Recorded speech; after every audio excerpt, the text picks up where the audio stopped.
TMCLOSKY presents Arcade Talk live stream.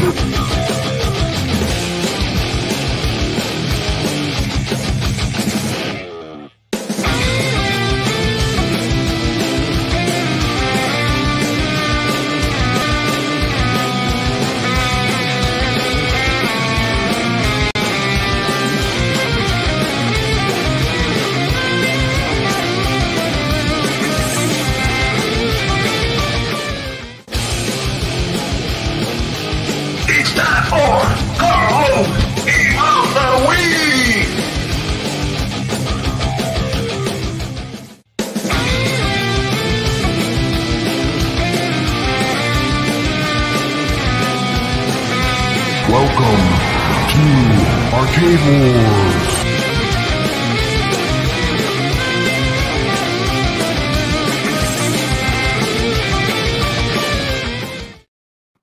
Sorry about that, guys. Had audio issues over here. Found out why last week you didn't hear my outro since I had audio issues. So I fixed that. So sorry about it being a little bit late, but welcome everybody to the stream. I appreciate it. Tonight's Atgames Pinball 4K. We're looking at it again. Part 2, a little deep dive into that. So plus we got the giveaway, and what does a little surprise does New Wave Toys have? So all starts now.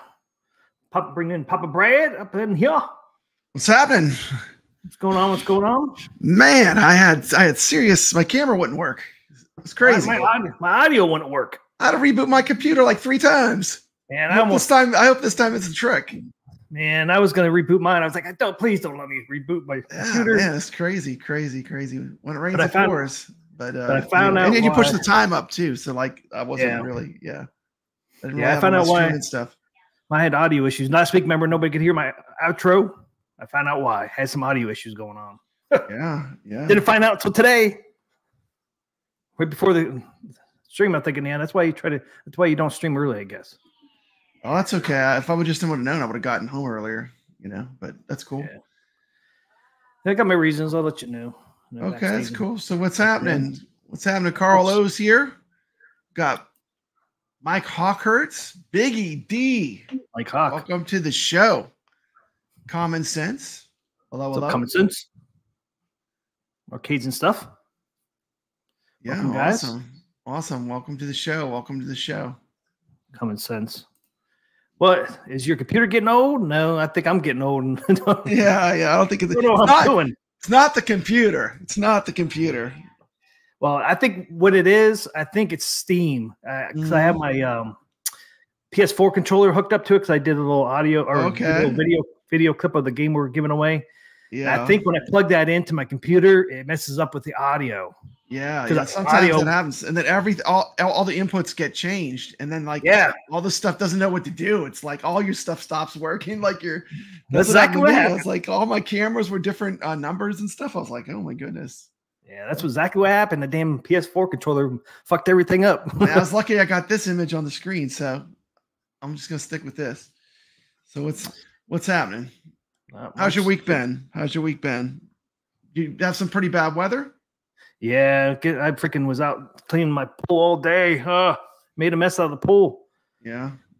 Yeah, I mean, luckily we got the heavy rains. We probably got about 4 inches of rain, but luckily being so close to the coast, it pushed a lot of the high winds further inland. Okay. So it kind of pushed us away. So we were kind of like protected from the ocean, from at least the winds. And there was like a tornado like 10 miles from here, but I just think we escaped pretty good with just the rain, not the winds. But man, made a mess out of the pool. Man, my arms are all sore from skimming that damn pool. Yeah. Hey, I just sent you something on Messenger I had for the show. You want to get that it's the poll. Okay. Hey, what's with trains fantastic? The train's fantastic. Say that. Jester Tester, what's up? What's going on, Jester? You're looking into building a new desktop. Nice. Mine's not that old. It's a couple years old, I guess. Arcade stuff. Went with the refurb HP Omen 45L. It was in new condition. Goes with my old gaming PC. I built an Omen X chassis. Nice, Carl.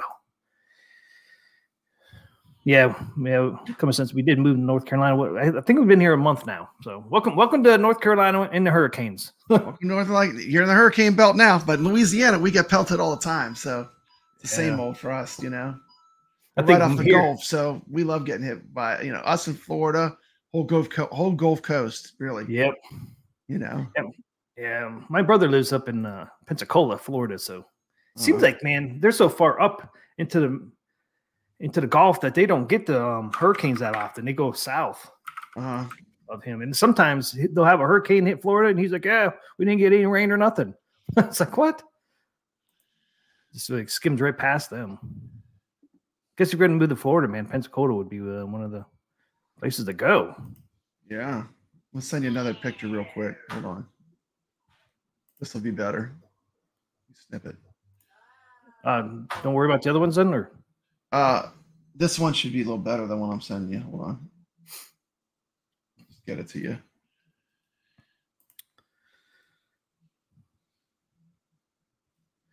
Transformer-tastic. Nice.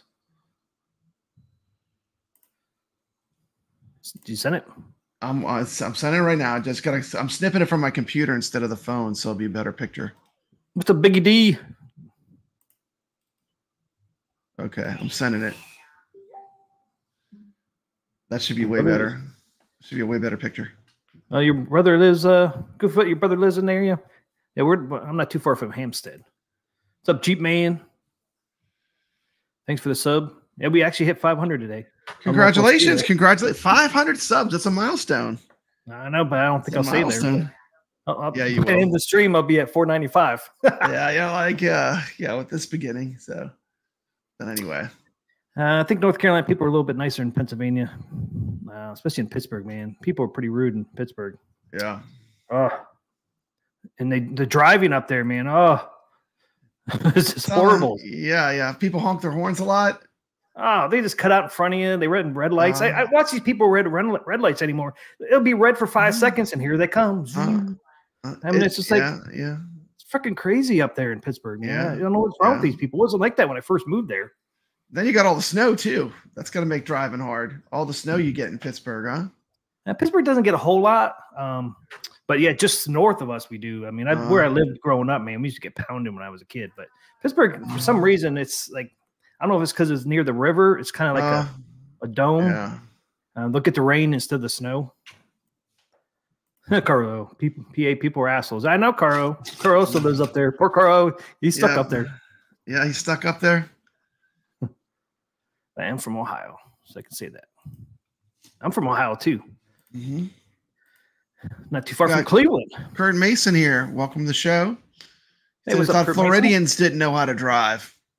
Well, those Floridians that come from, most of them come from Pittsburgh, probably.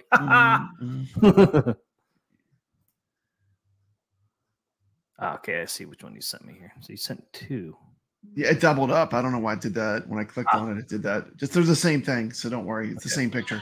All right, anyway, that poll didn't go anywhere near the way I thought it was going to go on my channel. That we did a poll about the Atgames pinball interface.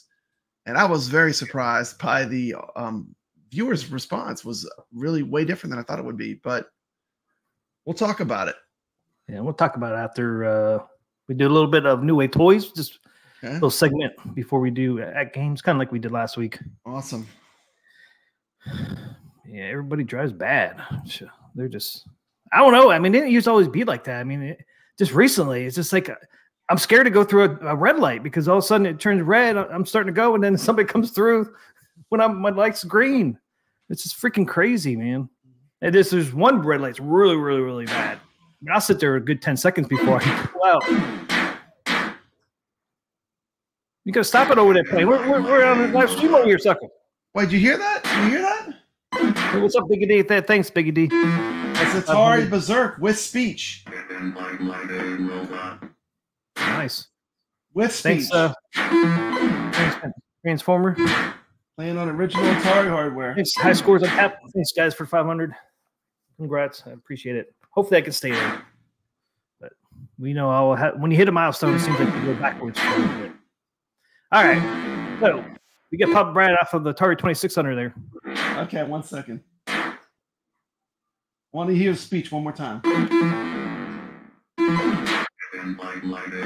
On the 2600 speech. I just wanted to show you that. I thought that was cool. That's it is cool. I wonder if that's the same cartridge that they're going to port to that 2600 plus. I hope so. Atari Age made that and released it, and it's pretty awesome. It's basically the Atari Berserk game, which is fantastic. It's one of the best games on the Atari, original Atari, and it's with speech. So, but I'm interested if it's going to be the same program. I have no idea. But congratulations, man! 500 is awesome. It's taking a long time, man. Taking a long time, but I finally got there. You made it. It's a while. You made it.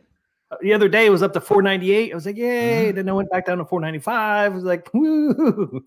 Back up to 496. Back down to 495. It's like, people are like, someone's trolling you. They're like, oh, I like this channel. No, I don't like this channel. I like this channel. No, I don't like this channel. Oh, you thought you were gonna hit 500. Psych. Yeah. Once you get over that little hill, though, it's easy after that. You know, it's like nice goofy foot. Next up, 1K. Yeah, well, that's like long a ways. I know High Scores on Tap was doing these awesome Atgames contests that I was participating in. I wonder if those are starting back up anytime soon. They did bump and jump. He did a bunch of really great little contests you could participate in, and they spun a wheel, and if you won, you win a prize. It was awesome. Yeah, I did know Carlo did refer you over here, and I appreciate Carlo doing that. And thanks for joining the stream there, Transformer. Okay, so I promised New Wave. What is New Wave little special they have coming up? Papa Brad, do you know? It's coming soon. I have no idea. You know, I mean, everyone would love for New Wave Toys to make a full size 3/4 cabinet, or well, oh my goodness! I pulled on the wrong screen. That was not the cord to pull. But you know, I don't think they'll do it, because like, why would they? You know, they can sell these small ones and they're like super popular. You know, I think that I would be surprised if they go with a full size or a 3/4 scale cabinet in the future. What did I do, man? What did I do? Why did I pull on that freaking cord? All right, I think I'm back. Okay. Oh, you can't see my there's my little space ace up there in my dragon's lair. So now they're not going to do that. If they do, it'll be a very long time. I think they'll do 6-scale pinball before they do 3/4 scale arcades. Yeah, the main thing with the 3/4 scale is just the shipping. It's like you're shipping gigantic heavy boxes. It's like a totally different type of thing from what they do. They do those, you know, those boxes they ship aren't that big, but you never know. The good thing about New Wave Toys is everything they do so far has been really high quality. You know, that's the good thing. Yep. I mean, so whatever they're going to do, it's probably going to be good, you know, because they seem to really care about quality. Yeah. Yeah. Looks like they're even messing around with that Berserk. They're messing around with the coin door where they can't use Stern because Atari bought that out, I guess. You know, bought out Berserk and that. Yeah, yeah. You know, that first they had Atari on there, and they had tons of complaints on their Facebook page. And now I said a little clip or a little picture, and it said Stern on there, STURN instead of E. Yep. So they're at least they're playing with it because they're trying to make the it's more authentic. It is more authentic than the Atari. But I was thinking I should drop a thing on the Facebook community. I think just take the U out of there. So it's S2 space RN. Then if you want to, you can put a little sticker on there for yourself for the E, right? Yeah. I don't think it, you know, if it doesn't say Stern, there's going to be some aftermarket people that are going to make that sticker. 100%. Oh, yeah. You absolutely 100% know that. So like, I don't think it's that huge of a factor really. No. I just think they take it out of there and actually put an E in the package or something. Then you can stick it on there, right? Yeah. That'd be great. That'd be pretty cool. I think. The E's in the package with the little coins that little fake coins that they got. Yes. You could put one little E in there, you know. ST, you know. Yeah. I think the one little E in with the coins, you know, and you stick it on, you know. Yeah, so you have a choice to do it or not. I think it's pretty, and they can put Atari in there too, in case you want to put Atari instead of Stern on there. I don't know. I mean, it makes sense to me. The Atari really didn't bother me, but the original did say Stern. I mean, I immediately noticed it because I'm just so familiar with these games from going to arcades. But it is cool. It is cool either way. And I wouldn't really stress about it because if that's 100% something that some company is going to jump all over that and make them stickers. Oh yeah. We'll hear from Shallow himself. He's the founder of New Wave Toys. He'll tell us on this little clip here. Ooh. This is from Six Scale Mafia channel. He did an interview with these guys, but here he is. Tater monitor that sits on top and mirrors the screen. Plus, now we redid the whole board because in the beginning we had the plan of doing the spectator monitor that sits on top and mirrors the screen, right? If you guys remember in the arcade. Yeah. Yeah. Something like Dragon's Lair, everybody wanted to watch it, but you couldn't see because everybody's heads was in the way, right? Yeah. So they would take TVs and they just put it on top, and that would mirror, and you kind of be able to see it from wherever. Because just watching Dragon's Lair was a trip back in the day. Wow, this was fucking amazing, right? And so we had to redo our board, and then we had to put in a new IC and all that kind of stuff just to get it to run. And so we have the miniature CRT TV is really close. We're going to do a pre-sale drop on that here pretty soon. Yes. So people have been waiting for that so they can add it to the top of their Dragon's Lairs and Space Aces. Of course, just the re-release on the Dragon's Lair because the first one it'll support it. It'll change the signal to go to the input. Now you have a mini CRT TV that has like a short HDMI cable that plugs into the back, and it's really badass. Actually, it's really cool. So there you go. We're gonna get our little CRT TVs for top on top, and that's one reason why I got Space Ace. Is I'm gonna buy one of those CR little TVs. So he said they're coming soon. Now interview was back in July, so I would think it'd be really close for those to pop out. But here's like a little glimpse of what it might look like. Wow. So somebody has this little thing on Max Headroom. That's cool. So that might be what it'll kind of look like. I think personally I think it's going to look like one of those wood grain TVs with the CRT you think? Monitor on it. Yeah, that's the picture I have in my head that they're going to do. We'll see. Back in July, I said it's coming soon, so we're already in almost September. So I think we're going to see it really, really soon. But that was a little surprise. I think is coming up from New Wave Toys is they're going to have their little CRT TVs coming out. And like I said, that's why I bought the Space Ace. You couldn't get the Dragon's Lair anymore, but you get the Space Ace, so you can pop that sucker on there. I think it's going to be really, really awesome. Neat. Yeah. So I got a TV on top of my Space Invaders cab. Do you? Yeah, it's fun. It's fun for when someone's playing. You can watch them play without really bothering them. Fantastic. They're what they're doing is they're using a CRT lens to make it look like a CRT TV. It's like a lens. I have like Food Fight I have actually has that lens on it, CRT, but I don't have it. It's still in a box somewhere, so I'm not sure. I could show you what the CRT screen looks like, but I would have to dig out of the box. But yeah, they're reproducing CRTs with it's a lens that goes over the monitor. So it looks really like a CRT TV, and they actually cleaned it up. They're actually doing a CRT 2.0 because like on my Food Fight, they made the image a little blurry, so they made it again, and it looks a lot better. It looks a lot clearer. I don't think Papabrad's Cuber has the CRT on it. Hey, what's up to die for? What's up, man? Clean like a mother. That's right. Welcome, man. Welcome. Man, see, Transformer owns 8 CRTVs. Those things would be valuable. Hey, what's up, kevgret? Hey, thanks, kevgret. I appreciate that, man. Yeah, they're really cool. I wonder how much they're going to charge for these little CRT monitors you can put up on these cabinets. All the cabinets going forward from Space Ace and Dragon Lair will be able to run these little CRTVs on top of your little New Wave Toys arcades. So it's not just for Dragon Slayer and Space Ace. All the ones going forward will support that CRTV they can put on top. So it's not a one done deal. Just going forward, they all have them. I think my Food Fight will be able to do the monitor. Well, once I get the CRTV, I'll be able to do videos or something on that and show you guys if they work or not. But I think it'll support the CRTV on my Food Fight. I do believe, but I'm not sure. But I know my Space Ace will, so which is cool. How you been to die for? How you been, kevgret?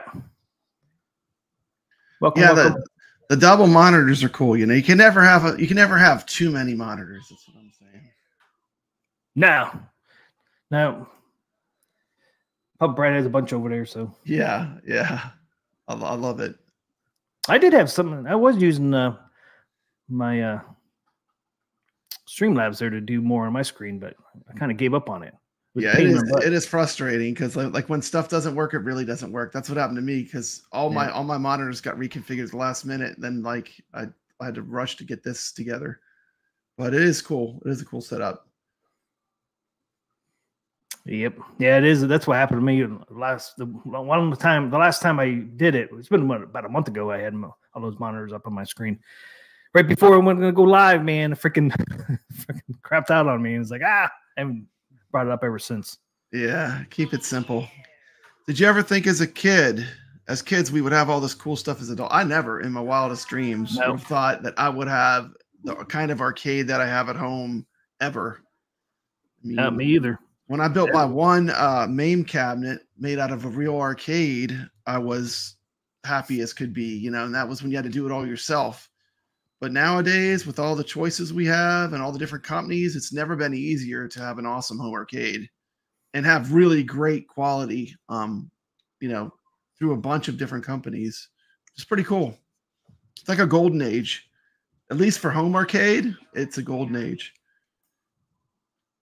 You're lucky to have all these toys for sure. Yeah, and then you got somebody said, did you hear the rumor that GameStop was going to make arcade cabinets? Yeah, I heard that. You think that's a true rumor? Probably. Anybody in the chat? But it's running. I think it's running like a Raspberry Pi. And is it? Yeah. Sounds like another company I know. They run Raspberry Pis in their arcade cabinets. I can't think of the name. I go up their website every once in a while. You can do custom. They're not that expensive. I wonder if they're teaming up with a company like that. Yeah. The Raspberry Pi is not a bad, inexpensive emulation solution. It's not bad. I mean, I like it. I have a couple of them, you know, and I like them. They're cool. Yeah, my Mr. Do's a Raspberry Pi, and I got light games on there. My sending light games on there too. Like, dude, jealous. I see that. Gun games and games like Mr. Do and Pac-Man. I got both worlds going on that thing. I know. Man, and it really hasn't given me any problems yet either. I could switch back and forth easily. There's just two settings I got to do to get from gun games to back to, you know, regular arcade games. It's cool. Train fantastic sit. I also figured out how to run the minis to a CRTV. Nice. HDMI to RCA converter. Yeah, I wish I'd have kept my CRTV, man. I was trying to give that damn thing away, and I couldn't give it away. I should have just kept it. I had a couple of them. Who knew they were going to come back like they did? Yeah. kevgret asked, did you see the new product from Glenn? I did not. Did you see it, papabrad? No.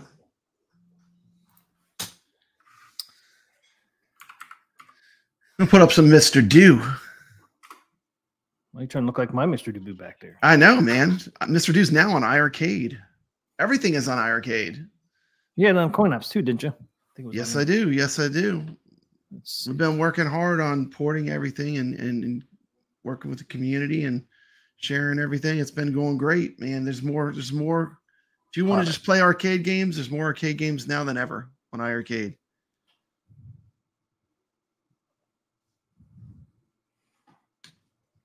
I guess you're going to have to tell me, kevgret, what is this new product? Hey, what's up, Dan Z? kevgret says Mr. Do is better than Dig Dug. It's better than Dig Dug. Of course it is. Yeah, no, I disagree. You can't disagree. I disagree. Dig Dug is better. The sound is better. Yeah, See, Dig Dug was more revolutionary. Transformer says, yes, I agree. Mr. Do is better for sure. Yes, it is. I always like Mr. Do. That's my favorite game growing up. Yeah, it's a cool game. And it's one of the few games, man, I was able to master. That's one reason. Another reason. There you go. But it is fun. I play, man. I have a blast. I play that Mr. Do all the time. Dude. It's probably my most played game. And I do. It's like every once in a while you find an old game you haven't played in a long time. Like I just played Ladybug again, and I haven't played that in a long time. And that game is amazing. It's so addictive. Ladybug by Universal, who also made Mr. Do. Yeah, it's great. It's great. I've never played it. Yeah, it's great. You need to get that on. Put that on your arcade build. It's fun. Transformer says Dig Dug bores me after a bit. It's a maze game, kind of like Pac-Man, but you basically push these gates, and you can. But it shares some of the mechanics of Mr. Do. I think you'll like it if you check it out. Yeah, I've heard of it. I don't know. Made by Universal. It's made by the same people that did Mr. Do. Yeah. All right, let's get into Atgames here. Atgames 4K Pinball. We're back at it. Wagner TikTok came out with part 2. So they're doing like the software. So we got a bunch of stuff. Let's see. Where is the damn thing? I got all this stuff in here. Carl O asked if I played his game of the week. Did I play his game? I made a whole video on it. Didn't I, T? Yes, you did. Dude, I have a hard time. I can get up to wave 5. Well, we'll talk about that later. Man, it gets tough. When we get to it, we'll talk about it. Yeah, I love that game, by the way, though. Oh, man. I've never seen it, man. So good. So good. Yeah. Damn, so never heard of it. Mousetrap is another good one. Yes. Some of the, until you go, like, it's been a while since I've really went in deep into playing MAME games, but there's so many games that never really got any ports to anywhere that are great in MAME. And they're just like, you got to go back to play them on MAME.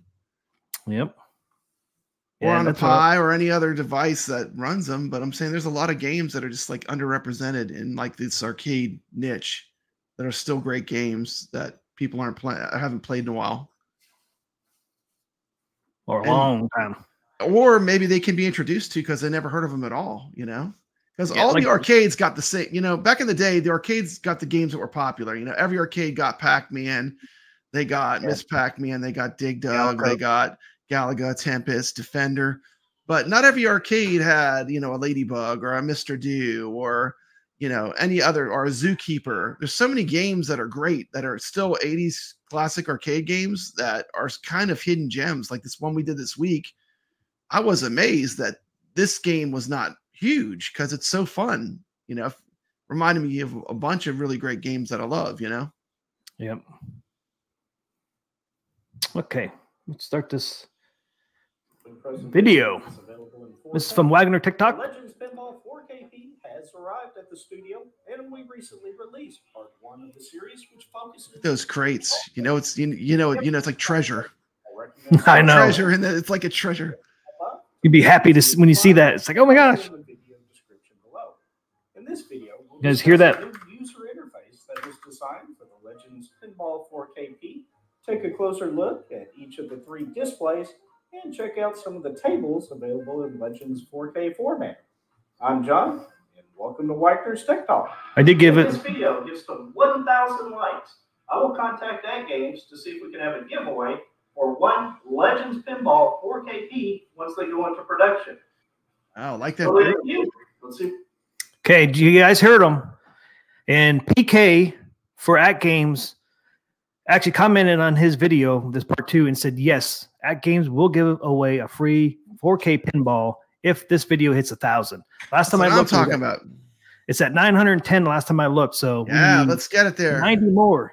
So let's there. Let's get it there. Over there. Give it a like. Get them up to thousands. It's so close, 1,000 likes. And like I said, PK actually already agreed to it. So they're definitely giving one away if they hit 1K. So that is sweet. I know. Can't believe he actually commented on his video and said, yep, we'll give one away. It's like, nice. That's awesome. I love Atgames. Such a good company. What happens? See what happens. We're close. I know I voted over there, hit the like button like 4 or 5 times. I think it only gives you one, though. ALP 4K. You'll find additional details regarding the Legends Pinball 4KP, EVT, or pre-production model. Atgames is being incredibly transparent by letting us check out what they've done. This says volumes about the company and their goal to make sure it's the best product possible. If you have questions not listed in the Q&A section of the page, please comment in this video. As answers are identified, they will get updated there. You may have heard or read about Legends 4K format, but what does that really mean? Legends 4K is the format used by the Legends 4K series of machines. 4K format data will be in the output of every pinball table published on the Legends. There's that link to this video. The format includes the playfield in 4K. Throw a like on that mug. Throw a like. Yeah, let's get it to 1,000. Table artwork. DMD for displaying table information and game scoring. SSF integration, which is an accessory. It'd be great if one of our viewers won more realistic 4K pinball. Those speakers include 2 backbox speakers, 2 haptic speakers, both of which are built into the machine, and then 4 speakers of the SSF kit and 1 bass shaker. Did you hear it? Mm-hmm. 1 bass shaker. So it's it comes with the bass shaker. I thought that was a kit. Or does it's it a come kit. With it? It's a kit. It's an accessory, but it actually comes with a shaker. I didn't even think it was going to come with a shaker. It comes with 1 bass shaker. Okay. I mean, it comes with all those. It comes with, what do you say, 2 front speakers, 2 existing havoc speakers, 4 plus 1 in the SF kit. So it comes with a whole bunch of speakers, and plus it doesn't come with solenoids, does it? That's included. That's included. The solenoids are included in the base product. Okay. The SFF kit is accessory you can buy later. What does SSF stand for? What is the SSF kit? I don't know what that is. Can you explain that to me? I think our viewers might not know too. It's the surround sound feedback. Oh, like surround sound sounds around the pinball machine as you're playing. Okay. Yeah, and he explains it a little bit more later too. So it's audio control with multiple speakers to provide a more realistic sound experience. 2 front speakers, 2 existing havoc speakers, 4 plus 1 in the SF kit. So I think he ended up having like 6 speakers all together, plus the shaker unit. I'm surprised it's come with a shaker unit. I didn't think it was going to come with one of those. I thought that's something we had to buy third party. The shaker unit, that's part of the solenoid. That's part of the speaker SFF kit. Yeah, SSF kit. But it will come. It will come with solenoids instead of those haptic things like the original had? Yes. Yep. Okay, because yeah, I'm excited. I wasn't a huge fan of the haptics in the original ALP. Plus, of course, it comes with the vibes too to hook up all 3 monitors, so that's cool too. So there's a lot of things you don't have to buy on this one. You had to buy a third-party last one. It's kind of like you're getting it already kind of modded and upgraded and kind of decked out. You know, they did a lot of nice upgrades, which I think people are going to appreciate. And I understand the SF kit being accessory because I guarantee it's not cheap. Yeah, that probably would have raised the price up to another $200 or if not more. Maybe give us the option, but maybe not have it stock so it's not so expensive, you know? Yeah, and I think that's why they made an accessory and not included. So but I'm excited, and all the holes are already pre-drilled already and things. So all you have to do is screw all set up for you. Yeah, you just have to plug it in and screw it down. All the holes are there for you. So it's awesome. Welcome to the stream, Mikey J Productions, Games and Movies. Welcome, MJP. MJP. I want my MJP. You ever see his intro video? It's like MTV from back in the day. I want my MJP. I love that. I love that. Yeah. All right. Let's continue on. Haptics and solenoid control. That is, adjusting haptic and solenoid levels as configured by the user. There you go. There's a solenoid. Let's check out the new CE4K user interface. CE4K is the name of the new user interface developed for use with the Legends Pinball 4K series. The interface has been streamlined to be easier to navigate and aesthetically a much cleaner interface. You navigate the options within a menu by pressing the left or right flipper buttons. You then press the start button to select an option. From here, you can use the D-pad or arcade control panel joystick to navigate up and down, and the start button to toggle a highlighted option. If there are multiple pages, you can press the left or right flipper button to turn the page. To go back, you press the rewind button.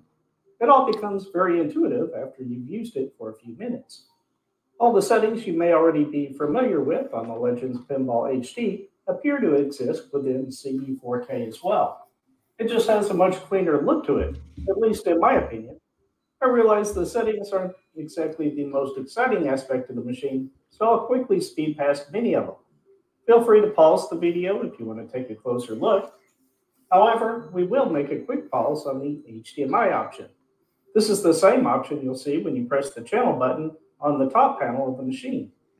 Here you can change the control mode to the following options: OTG, OTG wireless, which I'll learn more about and we'll discuss in a future segment, Arcade Play Link, or APL, and wireless control deck. For the incoming display rotation on HDMI 1, I don't know what any of that is. What is arcade play mode? I have no idea what that is. Arcade play mode. Like speaking a different language. Is he talking about like that? Arcade play link. What is arcade play link? Is that like ArcadeNet? No, ArcadeNet is their online playing. here you can change. It says HDMI setting. OTG. Control arcade mode. Play link. Are they going to have a way to stream it out of the cab, the video? Arcade Play Link. I don't know what that is. Wireless control deck. Okay, says this feature enables or disables the haptic everywhere on your Legends pinball device, except in pinball games. I don't think that's it. That's this haptics. This is the same option you'll see when you press the channel button on the top panel of the machine. HDMI input, control mode. OTG, incoming display rotation. So you do have HDMI. It says input though. Control mode only. HDMI in, yeah. Here you can change the control mode to the following options: OTG, OTG. So what's considered control mode? I'm not sure. That's what I'm saying. I'm not following what this is because it's all new and we don't know what these features are yet. Like, I don't know what any of them are. I mean, I know the OTG is how you play the pinball using a computer, right? That's how you use it when you're OTG mode is how you play games from your PC on most of the Atgames products. Carlo, help me out. Help me out, Carlo. So that makes sense being HDMI input. So you're inputting the computer through the OTG. Then you can do OTG wireless, so it doesn't have to be wired in. No cables. Wow. But Arcade Play Link, I don't know what that is. I don't know what wireless control deck is as a feature. The control deck that goes in front, is that wireless or not? No. The one I have is like you replace that thing that looks like like an old Nintendo joystick with that whole assembly. Wow. It has the buttons and the joystick and the trackball. So Kuro said the control deck might be Bluetooth this time. Oh, so you have to buy a whole new control deck? They said you don't have to. The original will still work, huh? Like if you just want to switch it over. Yeah, original was, but maybe they're coming out with a new one. But here's the rub: will the old one work? And will the one that you're getting work in your old ALP? But I don't know, but the new one will. I don't know about that. Yeah, it's a problem because like I don't even. Well, though, because you can switch it from Bluetooth to wired in. Yeah. So I would think you'd be able to. But yeah, he did say, and I think in this video or last video, that the old control deck will work in the 4K one. I will say this: that as a upgrade, like once I had that joystick control with the trackball and the buttons, I would never go back to using like that PlayStation D-pad, that Nintendo D-pad control that it came with. It's like so much easier to navigate with the after the arcade control upgrade. Okay, so Kuro says everything they make has Bluetooth. OTG wireless is Legends Link software on your PC to ALP or ALU probably. So there you go. So you can do a wireless link to PC or wired in, I guess. So there you go. Then Arcade Play Link, I'm not sure what that is. And wireless control deck might be. iScores on tap is asking, is Arcade Play for Steam Deck and Switch? Oh, they're making their own aftermarket handheld too, aren't they? Isn't Atgames making a handheld? Yes, they are. It was already supposed to come out. Maybe it's something to do with that. Yeah, it could have something to do with their. That's a new feature, so we still don't. We still have yet to really jump into that too much. And I think he said, didn't he just say too that we'll look into this more in the future when he gets more information, probably. So I think he said it or says it. The one thing's for sure with when you have Atgames, the engineering, as far as the technology with the engineering, is excellent. Usually, they do a lot of work on that. To the following options: OTG, OTG wireless, which I'll learn more about and we'll discuss in a future segment. Okay. Arcade Play Link or APL, and wireless control deck. For the incoming display rotation on HDMI 1, instead of listing the degrees, you'll find options for portrait, flip landscape, flip portrait, and landscape. There are many more settings that are available, but there is one very important option within UI settings that I think we should cover. If you prefer a tile-based UI rather than a list, in UI settings, you can change the table view mode to tile. Now, when you back out, you'll see all the options in a UI that is reminiscent of the UI on the ALP HD with an added facelift. You can navigate the options using the D-pad or the arcade control panel joystick. If you move to the bottom, you'll find all the familiar options such as All Games, App Store X, ArcadeNet, Settings, etc. To drill down into an option, you just press the forward nudge button, which makes sense. For example, when you select All Games, you then see Pinball Games. Drill down further to see games from Magic Pixel and any others that are released in Legends 4K format. The speakers on the Legends 4K piece. All right. So what do you think of the new interface, Papa Brad? Is he showing the tables running through it?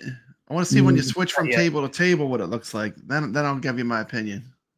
Do you want to run your video yet, or do it later?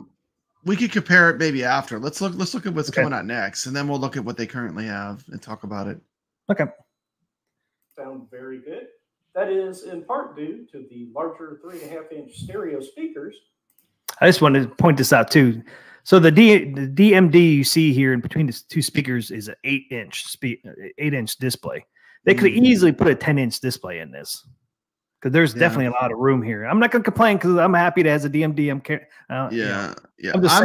glad they got the score off of the back glass like a real pinball, and I think it'll help with future tables. They'll even look better than they ever have. Once again, the sore point for me is it's still having a marquee on a pinball machine, which is really my sore point. I still love it. I think I'm still going to love this product regardless, but I still scratch my head when that was the most. A lot of people that really know and like pinball, they don't want a marquee on a pinball machine. I think that's a lot of feedback I heard from my viewers about the original Atgames. Yeah, this doesn't make sense to have a marquee on there. But here's another thing. I was just thinking about this, and it's probably my OCD, but I was thinking about this. Like, you can turn it off. What would have been really cool? Just listen, hear me out. You can turn it off. It would have been really cool if they would have made it when you turned it off. It just looked black, like it shone through it. Yes, like tinted glass. And then if you wanted it on, it would light behind it. So you would kill two birds with one stone. Like the people that don't want a marquee on it, like me, would be completely happy. We would have nothing to complain about. And the people that want the marquee would be able to have that as like, just make it tinted. You know what I mean? It'd be easy. It could totally be done. Oh, totally. Or just get rid of it totally. Or get rid of it. Yeah. But I mean, you could literally satisfy both camps then. True. Yeah, true. I was thinking about that, on my drive time. It's like, and you were saying too, like they could make like a little thing that would just like go over top of it, like another little piece of plexi or whatever. But that's a great idea though. They're not going to get rid of it at this point. Oh boy, Carlo, I'm making him upset. He says, like a pit bull, you won't let go. It's not going to happen. Move on, Papa Brad. Hey, I can dream. Why can't you let go? I can dream. And let me put it this way: if I buy aftermarket back box, it doesn't have a marquee on it. The upgrade is to lose the marquee.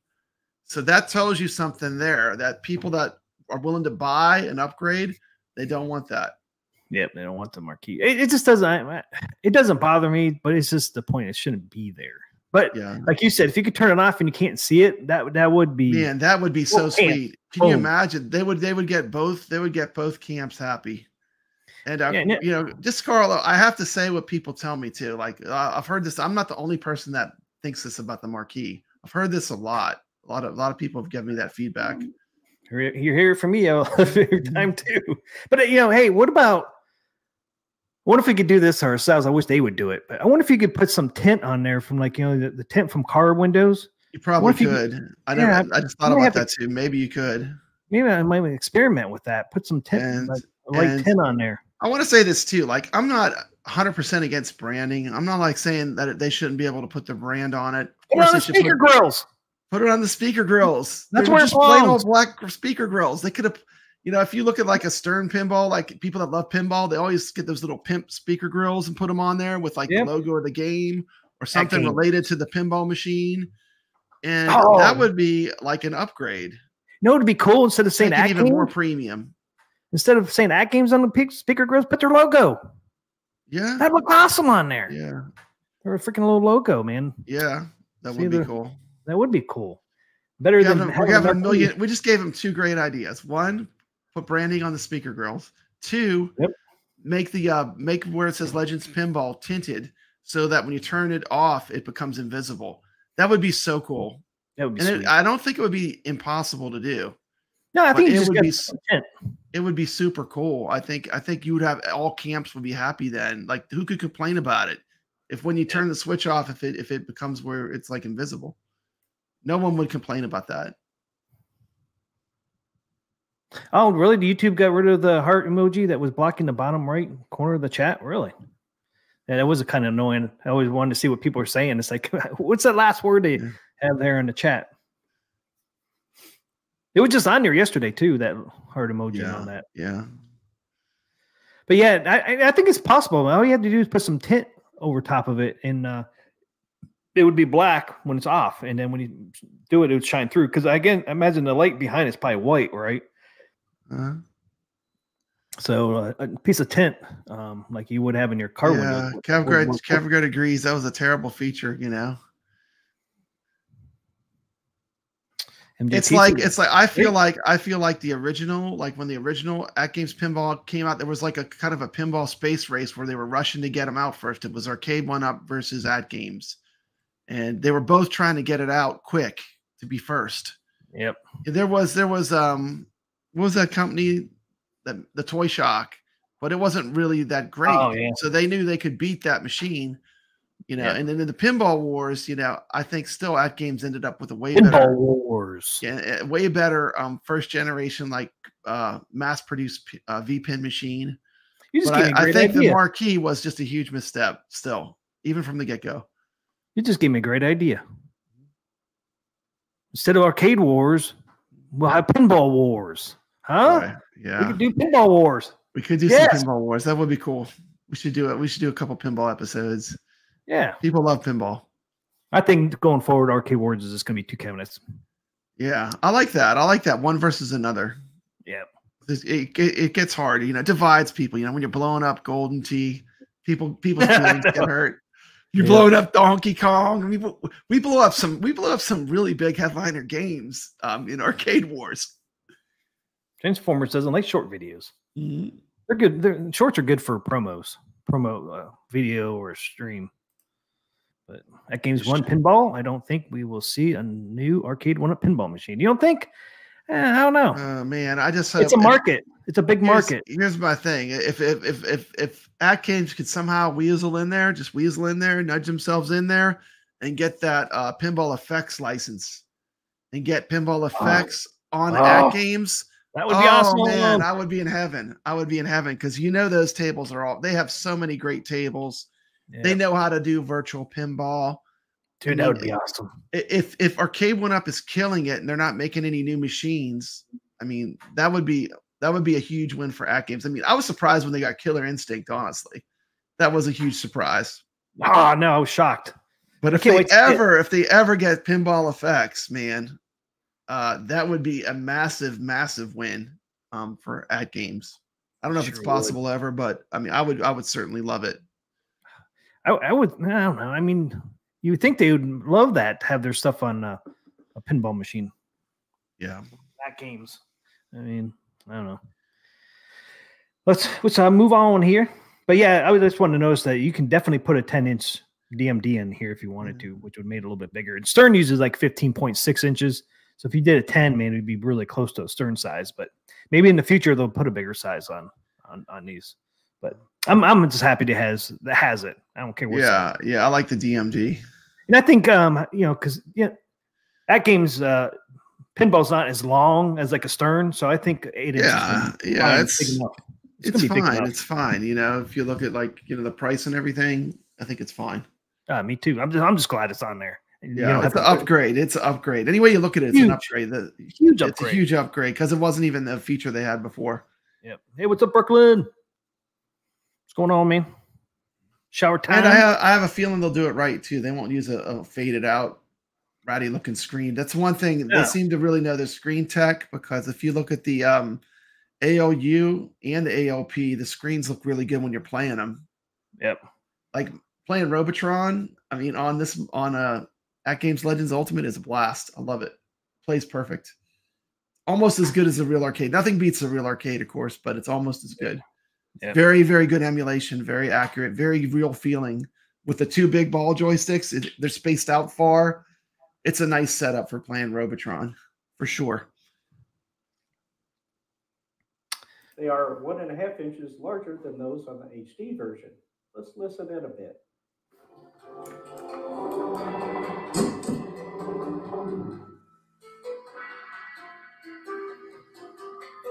Get those other speakers in there, man. So, yeah. Part 1, we briefly it's funny. Those Magic Pixel games always have that elevator sounding music. That music is so mellow. It's like the Magic Pixel games. I mean, just think when you get this big speaker in here on the bottom, man, how that's gonna sound. It's gonna have some thump. It's gonna rattle. I can't wait.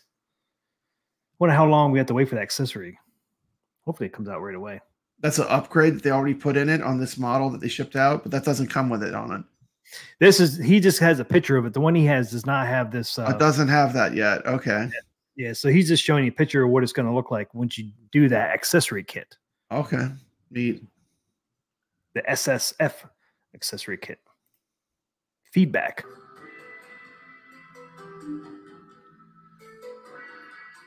In part 1, we briefly touched on the upcoming. Look at that bulb emulation on that back glass. How cool is that? The flickering.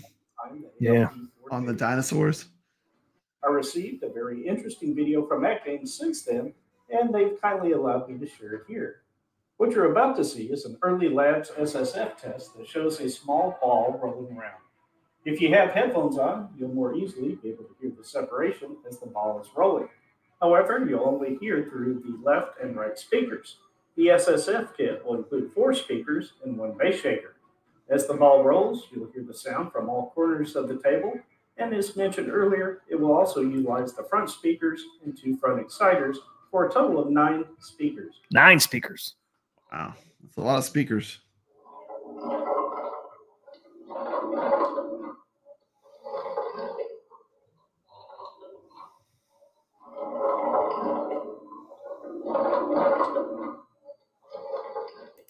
Now, on the one you have, can you hear the ball like that?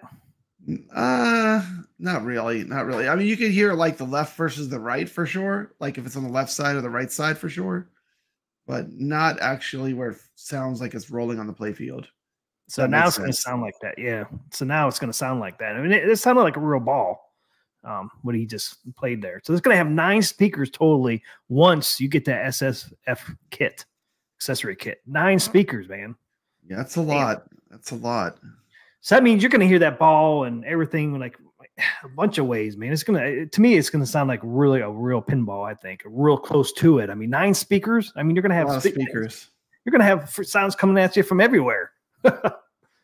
Plus that bass shaker too. Yeah, you're going to get that thump noise. The thumping and bass in there. It's pretty cool that you can actually hear that. Yeah, that's the thing. Like if you play the original Atgames ALP, it's kind of trebly, It doesn't have much bass. I mean, you could always add stuff to the sound to change it, right? But just to come in stock. I mean, it didn't have that bass, I guess. I mean, it still sounded good. I mean, I played Carlos and it sounded really good. Yeah, it sounds fine. There's nothing wrong with it for home arcade. There's nothing. I mean, it's good. But they definitely stepped up the game, man. Especially once you get this accessory kit. It's gonna sound accessory really, kit really sounds good. like it's gonna be pretty deluxe. Yeah, I wonder how hard that's gonna be to install though. Now, if you have to install 9 speakers, I'm hoping because like the bass, they might make it easier. They might make it like modular or something where it's not too bad to do. Well, it looks like the screw holes and the holes for the speakers and that are already in there. So it looks like done. So you just have to screw them in and plug them into the boards. Yeah, so I'm thinking it's going to be fairly easy to do it. Now, if you had to drill your own holes in that would be a pain in the ass. But they look like they're all there, so should be. It looks pretty much. To me, the biggest upgrade for feel would be if they put a solenoid on right by each flipper. When you're using the flippers, each time you use it, where you feel that little mechanical clack like you have in a real pinball. Yeah. And that would probably be the biggest suspension of disbelief that you're playing virtual pinball, is having that mechanical feeling coming through the flippers. Yeah, I wonder where they're gonna. I wonder where they place the solenoids at, because he has not shown where the solenoids are at in this thing yet. When I went to Waybacks, they had an Ultra Pin, which is a digital pinball, and it had the solenoids right by the flippers, and it was actually good. Like that's where you want them. It gives it a feel of like you actually get that thump, having that feel, that mechanical feel when you press the flippers. Yeah, it'd be interesting to see where they put those solenoids. Shall we play a game? I love that, the War Games. That's pretty cool reference. Example, comment below with your guess as to the code name for the SSF kit. Clue number 1 was in the first video, and clue number 2 has been embedded in this episode. They are well hidden. I'm not going to make it easy to find, but will reveal at the end of the series. Keep in mind, the answer is not anyone from the Friends sitcom. Good luck and have fun. People must have seen something about Friends. Yeah, Rachel was the original name. That's why. Displays on the Legends Pinball 4K. First off, the playfield is a 32-inch 4K display. We're looking at the Natural History Dinosaur Dynasty table. I prefer the slightly angled view to demonstrate the playfield, as it allows you to see more. Pause it for 1 second, T. I just want to say something while we're watching this. And display. 1 second. Okay. Look at this awesome dinosaur artwork.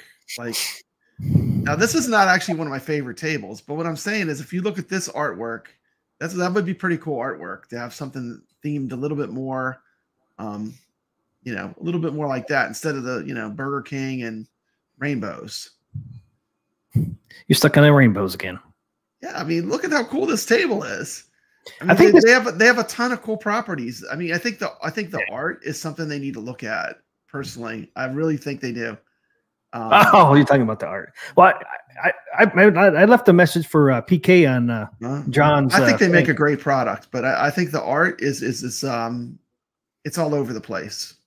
I told PK, I commented because he commented about doing a giveaway and that. I come back and said, "Hey, I'd love your pinball, Atgames pinball. It looks like this 4K is gonna be great." But I think your art should be one of your new tables that you're coming out with, like absolutely Killer Instinct or Battletoads. They said, or Dr. Seuss. I think it should be one themed of one of your new tables that are coming out. Yeah. Well, the Natural History had some really great tables. They have the Ice Age tables, fantastic. This dinosaur table, I thought this would be the one for me. Like when I got this, I thought this would be my favorite one of them all, but it's actually not even my favorite table in the Natural History pack. But I think it certainly would pull more people though.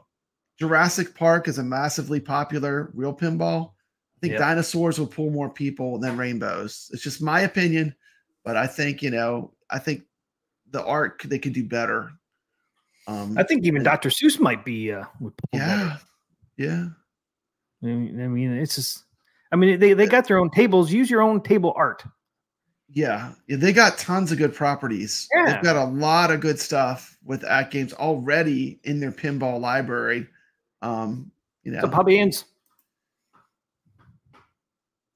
Yeah, they got, be proud of your own tables that you came up with and your art.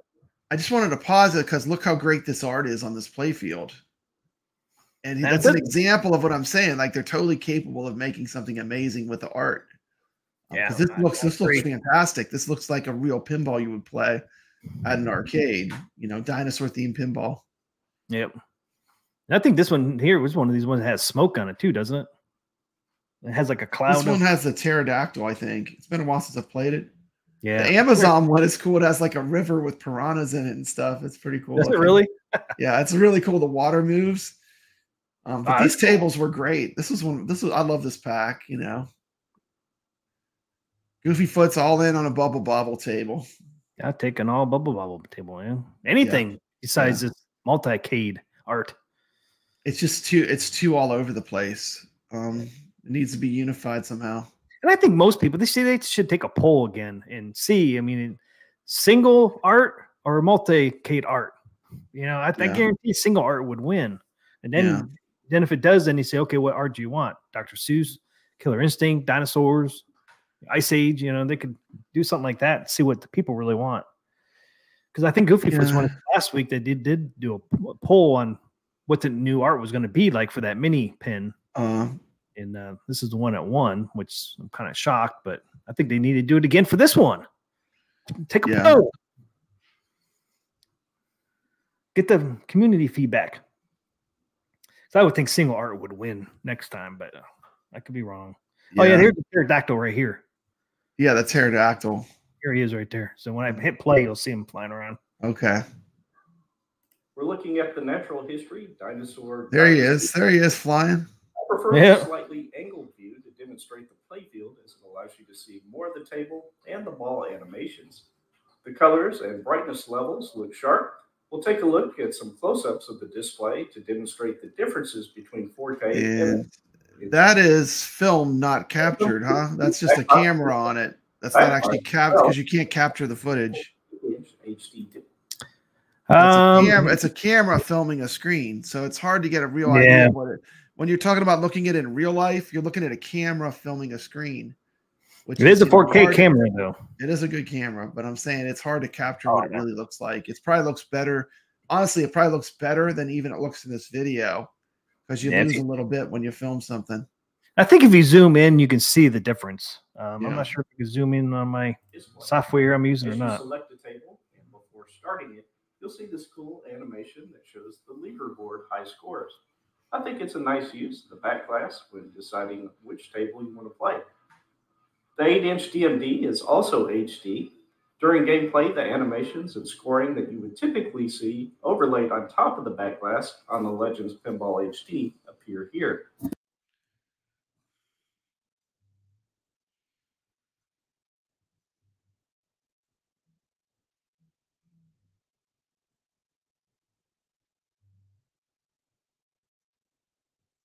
Did we lose sound?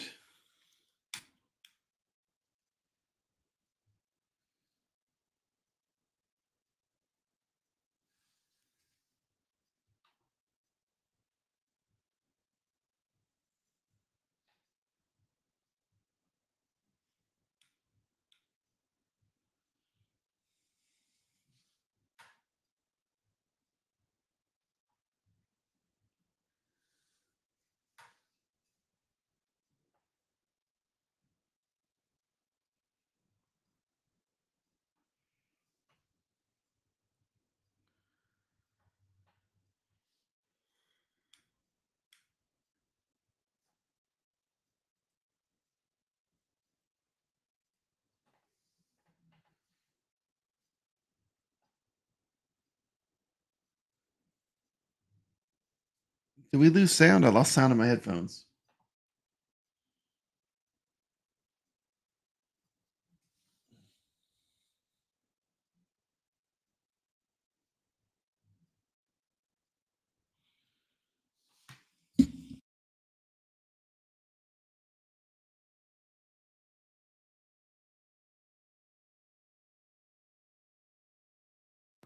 Bloop. Can you guys hear me? I think I was muted. Somehow I got muted. Can you hear me, Papa Brad? Somebody make some noise. I hear you, Brad. No audio. Can you hear me now, guys? Sound comes and goes. I know mine was unplugged a little bit. I can hear you. Okay. Yeah, for some reason, my mic was muted. Yeah, now I can. Okay. Yeah. For some reason, my my thing was coming out of my back of my I hear TM. Where's Papa Brad? Say something, Papa Brad. Oh, no, he's still on there. Remove. Yeah. Can I hear you, Papa Brad? There you go. How about now? Can you hear me now? Yep. Okay. I think you might have turned it off. Yeah, I was trying to see my phone if it was playing through YouTube. Okay. Yeah. Okay. You can hear me? Now no Brad, Goofyfoot says. Well, I think we can hear you now. Can you hear me now? Okay. Okay. Okay. I'm going to do another example. Here's another example. Look how cool this art is. This art is pretty cool. I mean, this is not my favorite table, by the way, but you look at the art. This is more in line with what you would see on a pinball that you would play at an arcade. Oh, okay, this is one with the river and all that. Okay, this is the one with the river that moves. It is not my favorite one, but it is still pretty cool. I mean, look at the art though. That's what I'm saying. They need something that pops for that artwork. Pops, like man. Brad's. Look at that cheetah in the back glass. How cool is that? Get my freaking thing out of the way. Yeah, it looks like a really cool table. Add to the immersion of the tables as you feel the flippers as you play. Let's see the fish. Look at the water. You see the piranhas in the water. So cool. Really cool when you see it. Like when I first saw this table, that really impressed me. And what do you think of the flipper sound? The solenoid I'm here. Okay, the second here you're gonna hear. It's so hard to tell from a video. To me, it sounds a little weak, but it could just be the way it's coming through. It's like little pops. This is from the solenoids. Let me hear. Allowing you to adjust the impact. Also, the solenoids definitely add to the immersion of the tables as you feel the flippers as you play. Let's listen. That's what you need. Yeah, that sounds good. Does it? Sounds good to me. You don't think it should be a little deeper? It's hard to say. I mean, it's better than not having solenoids. I'll tell you that much. And I think you can adjust them. Yeah, crank them mugs up all the way to 11. Yep, exactly. This table I love. This table is this is Ice Age. This was the sleeper, man. This last Ice Age. Like, I would have never thought this would have been my favorite table, but this is the one I love. I love this table. It's so fun. Another question that's been so fun. Is the refresh rate on the 4K display. Atgames has confirmed it's a 60 hertz, and that a 4K 120 hertz display would increase the price. More feel than a noise. Goofy's right. It's a feel, like the vibration going through the buttons. Make sure you can feel it. 4K on the right, and the camera positioned about 2 feet above the display. All right. Is it a little wider? In that picture, it looks like it's a little wider. Is it any wider, or is it the same width? It's supposed to be the same width. It's the same width. But it does. I don't know if it's just because of it looks more saturated. I don't know what they'd call that when the color is more I don't know, saturated. When you look at them side by side, you can definitely tell the difference. Even in this video we're showing, you can tell the difference between a 1080 and 4K. Yeah, it's more intense. The colors are more intense. Colors are more intense. So I'm talking about like more saturated, more vivid. Yeah. There's a huge difference, definitely. And if you could zoom in, I don't know how I can zoom in. You could start seeing the pixels in the 1080. Yeah, zoom in. The black levels. Yeah, they gotta nail the screen. Wow. Now they've had a good track record. I don't think Atgames has ever put anything with a really bad screen, so they have a really good track record as far as screens on their hardware. So. I mean, I think it's going to be good. Yeah, you're right. I mean, look at some of the dark areas. It's a lot more black. Yeah, looks more gray on 1080. Yeah. Color definitely more vivid. And they nailed the black levels on the ALU for arcades, for like 80s arcades. They nailed that. It's perfect. It's some of those old games look better on my ALU as far as just the way they look than even in a real arcade. Black levels, yep. What brightness levels are they showing though? Morning, afternoon, or night? That's true. It might be set on different times of day. Maybe one's set on afternoon. I doubt it. I think he knows that. He would know. Yeah, he's an expert. He would know. Just check the settings. Yeah, I just think it's going to be that big of a difference. I mean, it should be. It's 4K compared to 1080. I mean, it should. Yeah, you should see you should see a difference when you play. Yeah, I bet you guys would love a 720p screen for the ball rolling. 4K screens, the mods will be OLED. Yeah, it's funny how it looks like it's wider. And I think it's just because you can see the outside better than you can on this one. It's more faded on the edges. Yeah, on this. It's just graphically, it does look wider to me. I don't know why. It does to me a little bit too. A little bit. It might be the colors are popping more. I don't know. I think that's what it is. Yeah. That'd be cool if it's I definitely would take the screen on the right over the screen on the left, though. How about you? Like, if you just look at the still image, would you take the left or the right? I take the right every time. Every time. I mean, look at that. I mean, this looks, the one on the left looks faded after you look at the one on the right. Yeah. And like I said, if you zoom in, the 1080, you can start seeing the pixels coming out where you don't see it on the 4K.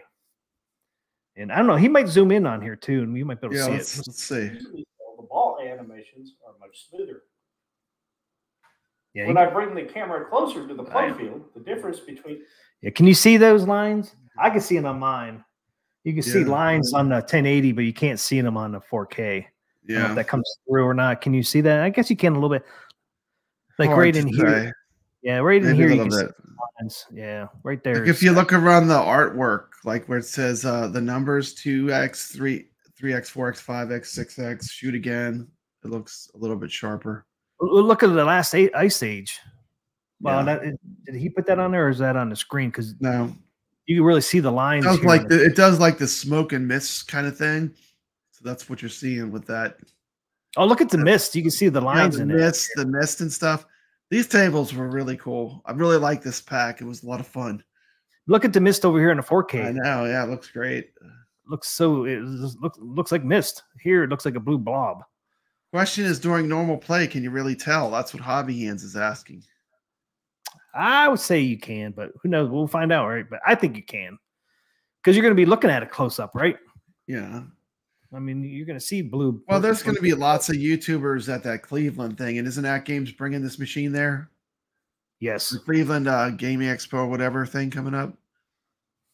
So there'll be tons of footage of it. We're going to get to see a lot of footage of it. Yep.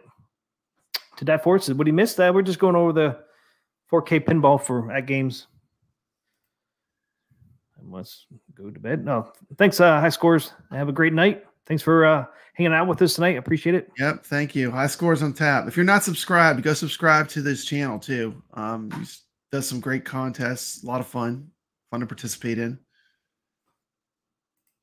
Yeah, I've gotten a couple of his at least videos. Yeah. He did a great. Actually, check this out. I gotta give him some props. Hold on 1 second. I haven't cut one of his live streams yet. Dude. When does he? When do you High Scores your show on? And when do you normally stream? Dude, I had to play Superman. He did a video on Superman. I gotta check that out. And I dusted off the protective dust on the Superman cart, and I gave it a whirl, man. Awesome. How was it? Video. This game was so far ahead of its time, it's ridiculous. But it is a 2600 game, so let's be realistic. But it is really cool. The Superman game. Once you learn how to play it, it is kind of fun. This video's okay. And I totally played this game. I watched his video, and it motivated me to come back and play Superman, which was fun because I wouldn't have pulled it out of my carts and played it if I wouldn't have watched the video. So check out his Atari Superman video on his channel. It's very good video. I enjoyed it thoroughly. Yeah, I forgot about Superman. Totally forgot. Superman. That's the first Superman game, I think. I don't think there was a video game before that, was there? I don't think so. The stuff you just forget about, man. It's just unreal. It is cool, but I love that. Like that, those kind of videos, like when I see a video on like Superman, that pulls the nostalgia for me to go back and play. And I have all these cards. Oh, that's why I'm so excited to do the 2600 plus review, because I have most of the games. So I'm going to be pretty brutally honest, because I'm so familiar playing the games on real hardware. High Score says it was the first. It was the first Superman game. Yeah, I figured. Yeah, I'll be getting out Atari 2600 plus. Can't wait to play. Christopher Reeves was awesome as Superman. I just have to say it. Sorry, people that love the new films, but Christopher Reeves. I did it again, man. I gotta stop messing with these wires over here. Yeah, man. You need to get like a thing that holds like a boom arm or something. I never had problems with this before. All of a sudden tonight, man, I'm just keep fucking messing with it. Like, we're all action. We're all action today. We have camera demolition. Yeah, because some dumbass keeps freaking touching his damn wires. They keep getting pinched in between my two desks, and I keep pulling it out, and I freaking pull the whole damn thing out. I know. You're said you're getting a new desk soon anyway, so might be this desk last hurrah. Dude, if I push this table, it will collapse on itself. Yeah. It's like barely holding all your stuff on it. Yeah. Well, my PC is not on it. It's on a separate desk. Yeah. But I got duct tape holding it. I got a couple screws in. Duct tape together, a couple of screws. Those aren't made for those cross country moves. Don't do too good on that like those desks that you just screw together. They take a beating. Yeah, so I always try not to move it or try to hit it with my leg because I'm forced to go boom. You guys are like, what happened? Yeah, once again, if you're not subscribed to High Scores on Tap, please go visit his channel and give him a sub. He's a good guy, good channel, good content. I enjoy it. Transfer said Christopher Reeves will always be Superman. Yep. I've never seen that Superman with who was it? Gene Hackman. Yep. That was fantastic. I've never seen that in the movies. Did you see it in the movie theater? Yeah, that movie holds up today. Like I could watch that movie today and it's still like it. It's crazy. As old as now it's super dated. Now when you watch it today, you're like, yeah, that was the 70s, or whatever. But it's still really entertaining. I think it came out in 81 or 82. Was it 80s? I want to say it was. I could be wrong. I thought it was like 78 or something. It was got to be in the 70s. The original. Actually, it's not even duct tape. It's not even duct tape. It's actually shipping tape. What's it even worse? All right. But yeah, I will be getting a new desk. I kind of want to get one on wheels so I can like wheel it over and I can show my back of my arcades a little better. Okay, I was right. 1978. 1978 is when the Christopher Reeve Superman came out. All right. Yep. Yep. It was great for 1978. It was the stuff, man. That movie was awesome. It still's good. I mean, the Marlon Brando at the beginning is pretty ridiculous with like the city getting destroyed and Krypton, the destruction of Krypton. With that, there's that short little scene with Marlon Brando. I still love it. It's great. The original Superman, 1978 with Christopher Reeve. I went that far. Great stuff. So I was 8 years old when I came out, and I still remember that. I think Superman and Superman 2 were good. Superman 2 had Zod, the aliens, and they fought Superman. I like that one too. It was really good. Those two movies were good. Then it went downhill. But Superman 1 and Superman 2, I loved. Superman 3, I don't know if we really want to talk about Superman 3. Not much to say. That's good. I don't remember that one. I guess it's not memorable. That's a good point. There's a reason. There's a reason, dude. There's a reason. I don't remember that one. The Donner cut of Superman 2 is great. Yeah, 1 and 2 I know. Both those I saw in the movie theaters. I'm not sure about 3 if I saw that or not. If it did, it was that memorable. Yeah. Yeah, the first one, that whole movie was just awesome. Yeah, sitting there thinking, the first 2 Superman movies were great, and then it all went off the tracks. But the first 2 were great. Yep. It's just like they got the purity of what's the image of Superman. They got his purity, like it felt like Superman. It felt right, And they've had a hard time, I think, with that character getting it to identify because he's so overpowered. I mean, he's basically invincible to start with. The guy could shoot lasers out of his eyes and defeat anyone. He could just incinerate you with his eyes. He can fly. He's indestructible. I mean, like he's pretty much, Superman. He's Superman. He is a Superman. It's like no one can beat Superman. I think the reason why I like the first one. The only thing you can beat him is magic, you know. In comics, magic can beat him because like you can't fight against magic, you know. I think I like the first one the best is because of, you know, started out on his home planet, come down as a baby, and then, you know, they show him a little bit grown up. It's great. They did the origin. They didn't stay too long where it was unwelcome in the origin story. They had enough of it that you felt like you were getting a glimpse of the origin, but they didn't like just stay in the origin the whole time. You know, I think it was good. It was pacing was good.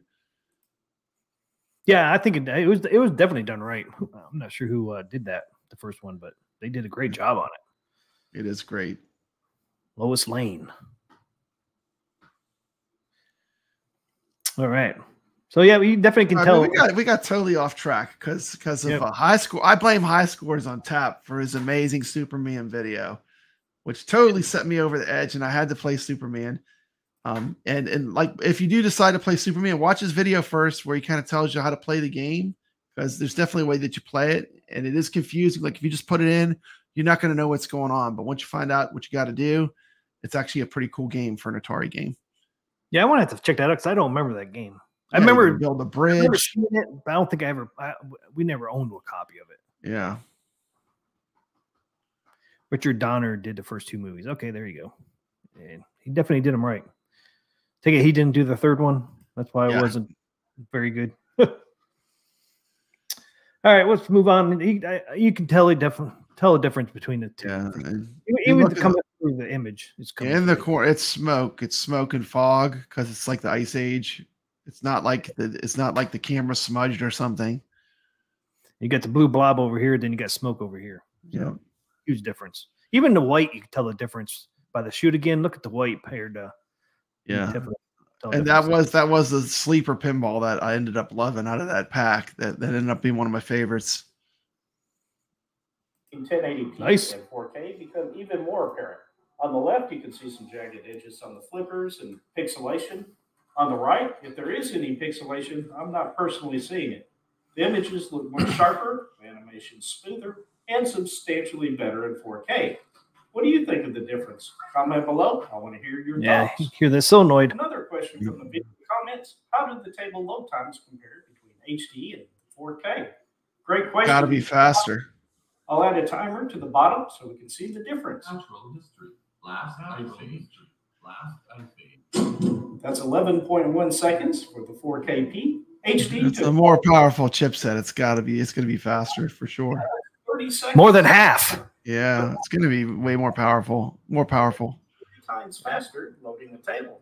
Yeah, that's awesome. Part 2, the pinball experience with the Legends 4KP. I just want to point out something here to all you guys is look at the marquee up here. Yeah, man. We don't need that up there. They don't belong. Yeah, it's gonna put a glare on your play field. It's definitely darker though. The 4K is darker than the other one was, I think. But yeah. I think if they did, like I said, if they did it where it was tinted, so like when you turn it off, it's really gone. Yeah, I think that's a great idea. That's a win-win. Everyone would love that. Yeah, that is the sharpness of the images, the viewing angles, and the. We have to leave a comment on Wagner's on his. I think we all need to leave a comment on Wagner's part 2 here and say that. Say, hey, great idea for the marquee. Do a tent over top of it so when it's off, you can't see it. And then when you turn it on, you can see it. That'd be great.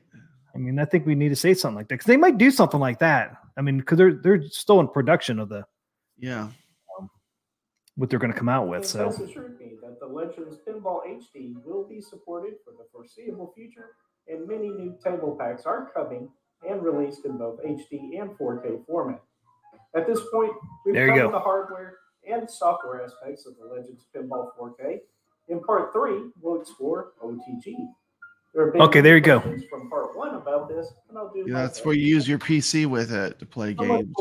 If you found this video informative, please click play pinball tables. If you haven't already subscribed to the channel, I hope you'll consider get those 1,000 likes for Wagner. Talking with you again. Free giveaway. Be awesome. 4K pinball. So he's going to go over that OTG. So you got OTG, and then you can do it wirelessly. You can do it wired or wirelessly. So that's cool. And you said it's to hook up to PC. So yeah, so that'd be pretty awesome. And one thing me and Carl were talking about, some of the things we think they should do with this. I said, now that you have a 23.4-inch back box display, which is probably like the same display as an ALU, you should do vertical on your play field, right? Mm-hmm. And you can do other games on your back display. I mean, I think that would be so cool to be able to play games on your back box. Yeah, well, they had it where you could go on either screen for the coin ops, so I don't see why there'd be a problem. And they could actually add gun games to the back box. Nice screen for the white border for the send-in light game guns. You can put shooter games on there, man. It's the size of the original ALU, the screen. Yeah, see? Yeah, that's a good. That ALU screen is great. I actually play my iiRcade games, games on the ALU screen all the time. And didn't you do a send-in light game on there? Yes. You can play the iiRcade games on the Atgames using the screen. You just plug HDMI into it. They should set it up where it comes with those gun games, man, where you can use a light gun for the back box. I don't know. Awesome. Yeah, it'd be one cab in one. Play your pinball, everything. Your verticals, play coin ops, play light gun games. I know it is. And I'll say this. Like playing vertical games on the pinball is actually really fun. I know it's kind of sacrilegious, but yeah, like I'll play some Centipede on that play field or some some shooters or just vertical games, and it's a blast. Too, right? Space Invaders is probably pretty fun on there. Yeah, I like the more modern ones on it though. And I like Centipede a lot. I like heck, I even played Donkey Kong on the pinball before. It's crazy. So you can do a lot, that vertical screen. Looks like I will have to hit record on the VCR. And since Hobby Hands is in here, I did do Hobby Hands. Look how nice that is. That looks amazing. Looks great. Dude, it looks so awesome. Yeah, it does. It's like crystal. You can see this Obi-Wan Kenobi, Jedi Knight. Pretty cool. It just sits on there. This freaking lightsaber's heavy too. Wow. There it sits like that. So if you guys are interested in Hobby Hands lightsaber, if you guys have lightsaber hilts, he does. Have you watched the Ahsoka show yet? There's a new show coming out, a new Star. I didn't get to see it yet. I actually am going to watch it, but I've got a chance yet. But I'm gonna watch it. So Hobby Hands is great.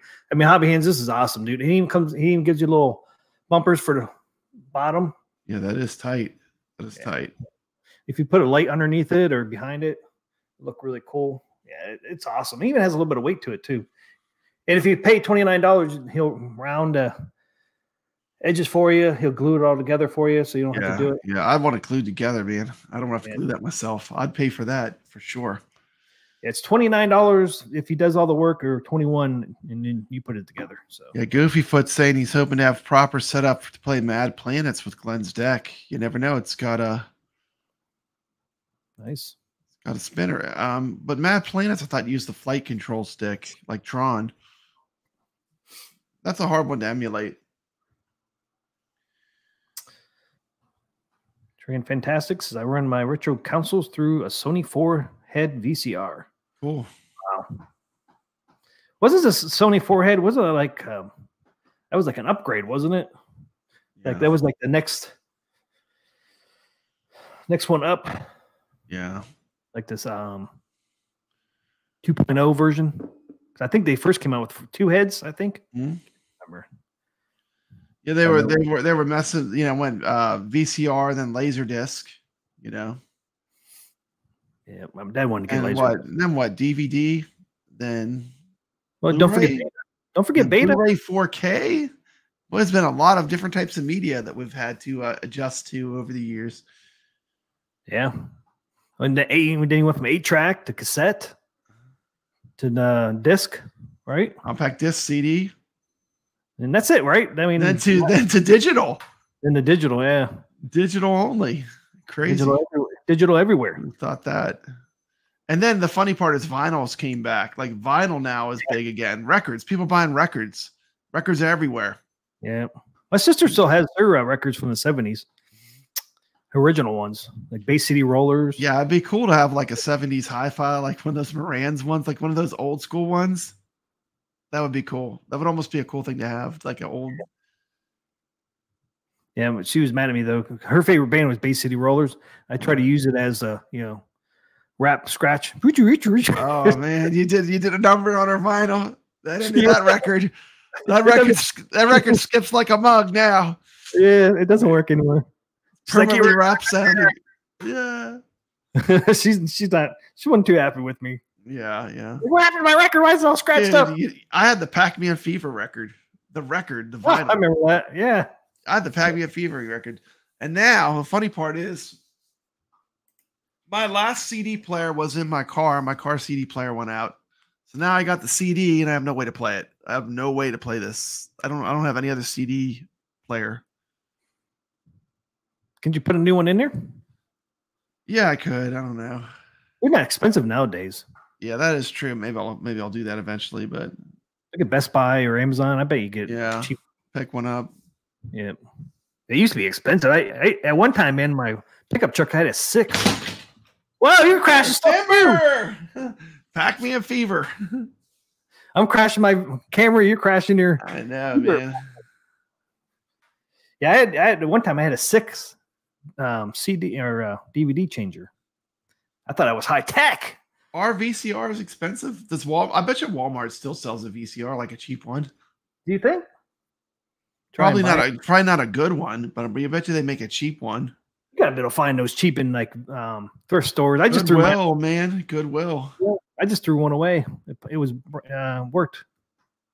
It worked. You're just sick of looking at it. I didn't want to move it. Yeah. When you moved, you got rid of your VCR.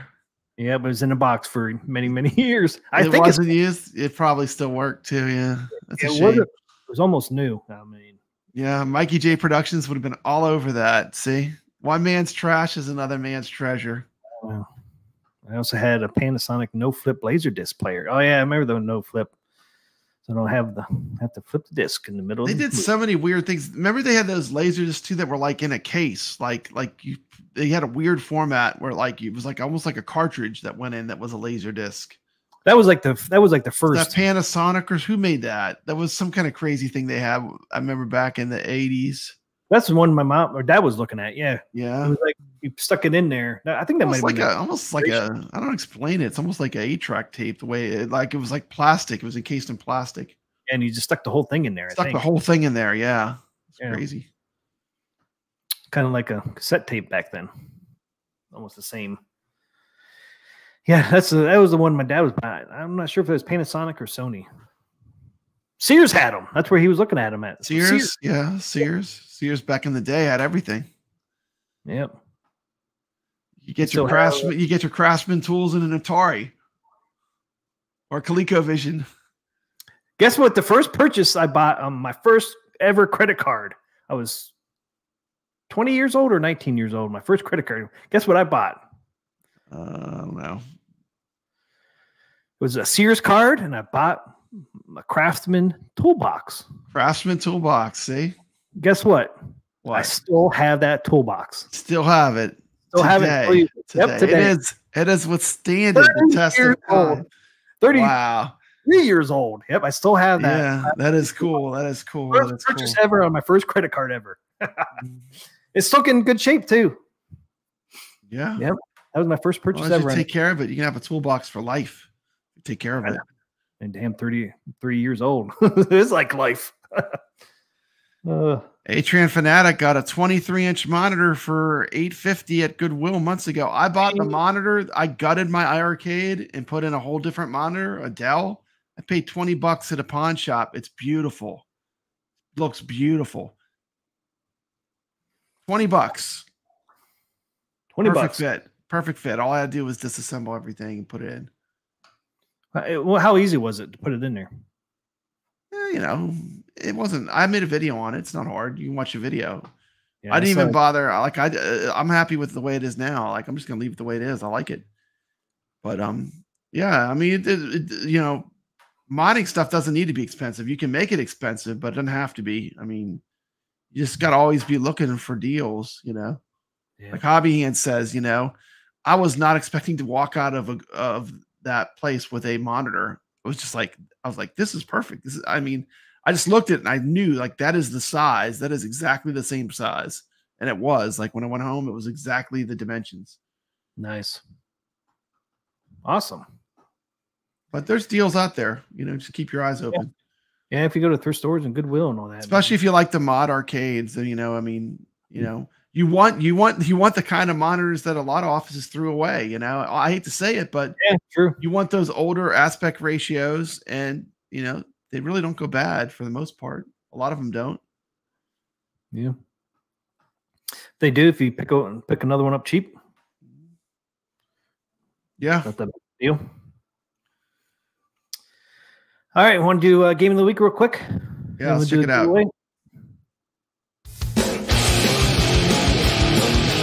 It's time for Carl Game of the Week!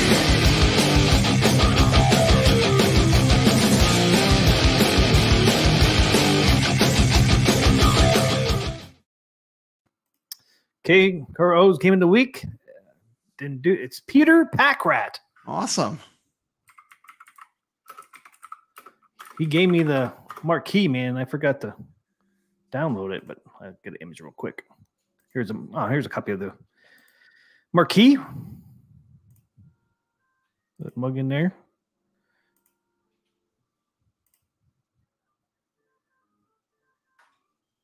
Now this is a game. Was it from what, Atari? 1984. Yeah, I think so. Oops. So here's the marquee for it. Peter Packrat from Atari. And papabrad did a little video on it. So yeah, it's Atari. I think it was 1984. Pretty cool game. Don't remember it at all. No, I never played it till recently. I never saw it in an arcade ever. Yeah, I mean, let's see. When the hell did I do with your video?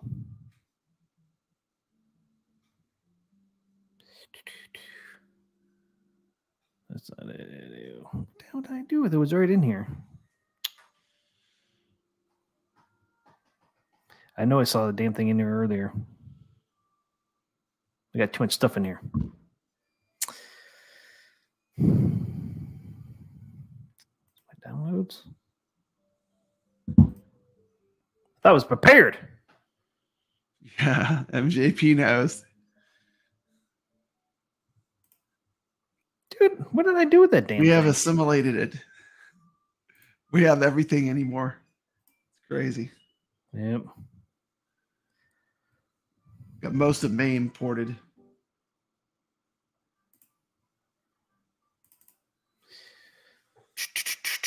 Man, I got all these ALP stuff in here.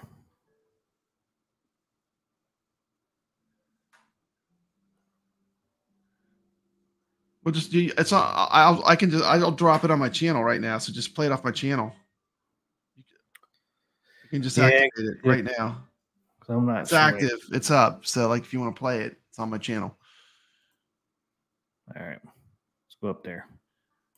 I mean, I played it just a little bit earlier today, so I don't know what the fuck I did with it. No problem.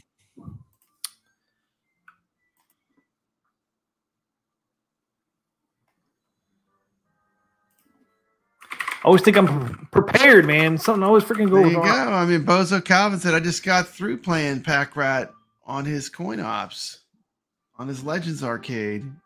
Did he? Bozo Calvin Jr. knows his classic arcade games. Not this routine queen.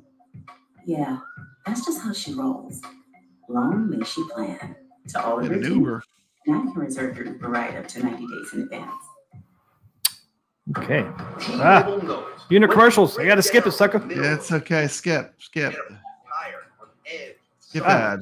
There you go. We have something different for you today. We're going to check out Peter Packrabbit, a rare arcade gem from Atari. Let's check it out.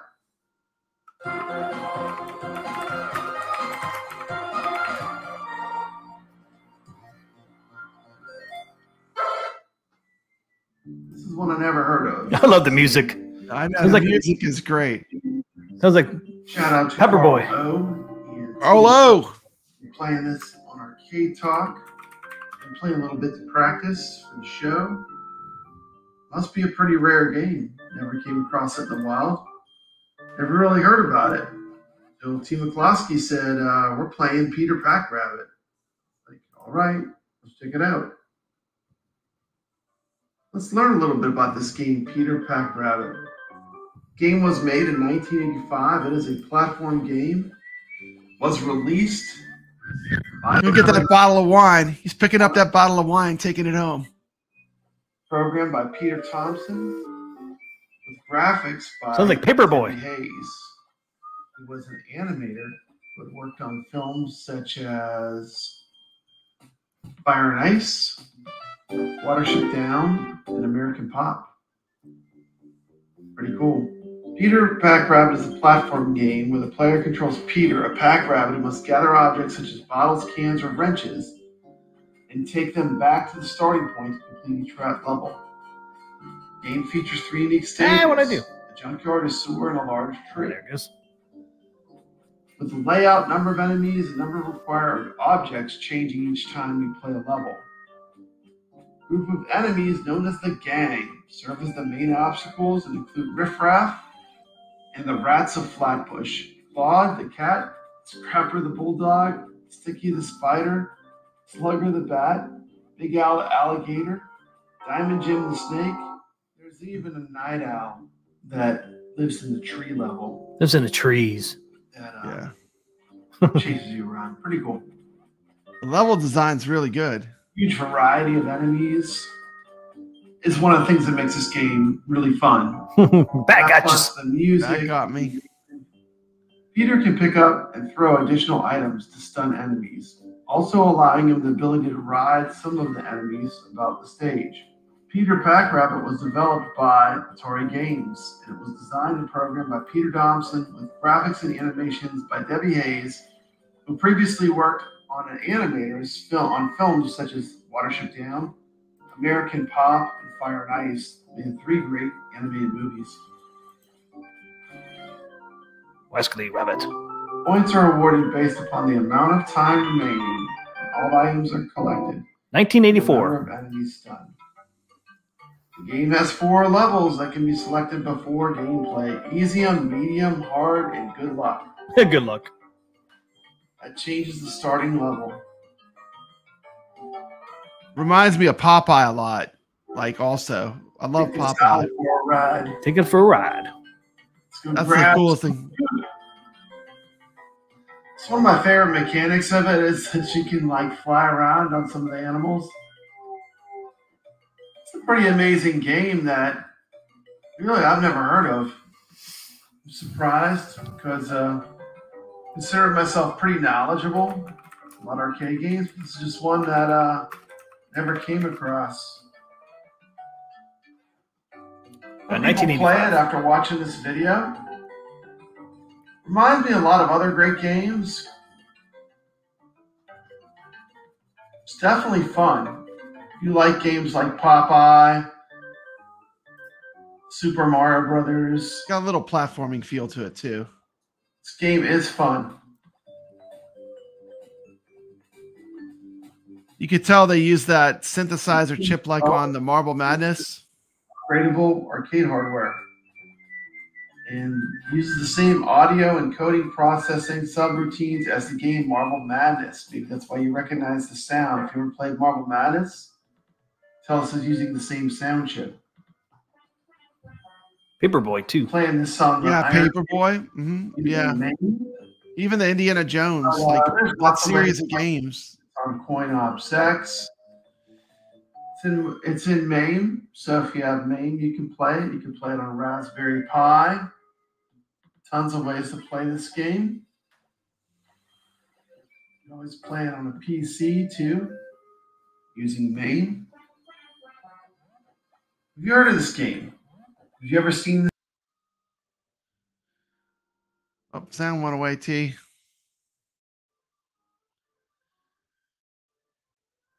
Anyway, it's a really fun game. You get to learn the levels. Once you learn the levels, it all kind of makes sense. When you first play it, it's like it seems really chaotic because you don't know where to go or what to do. Peter Packrabbit. But After you played it for a while, you start to learn the levels, and then it gets really fun. Really helps. We're flying around the screen, hitching a ride. That is the way to go. That's a huge trick in this game, is to It's the way. It is shoot the way. enemy and use them to fly around. I think that's You get so much. It's so much easier when you can fly to places. Run into the other enemies, though. It does allow you to get around the screen pretty fast. Look at the spider in the spider web. It's pretty crazy. Papabrad's game, and we're always on the lookout for hidden gems. That's Sticky the spider. Arcade games. Sticky the spider. Sticky the spider. Got me. Never played before. There's some games that you like, think papabrad should check out. Leave them in the comments section. I'm always willing to take my viewers' opinions and check out some games.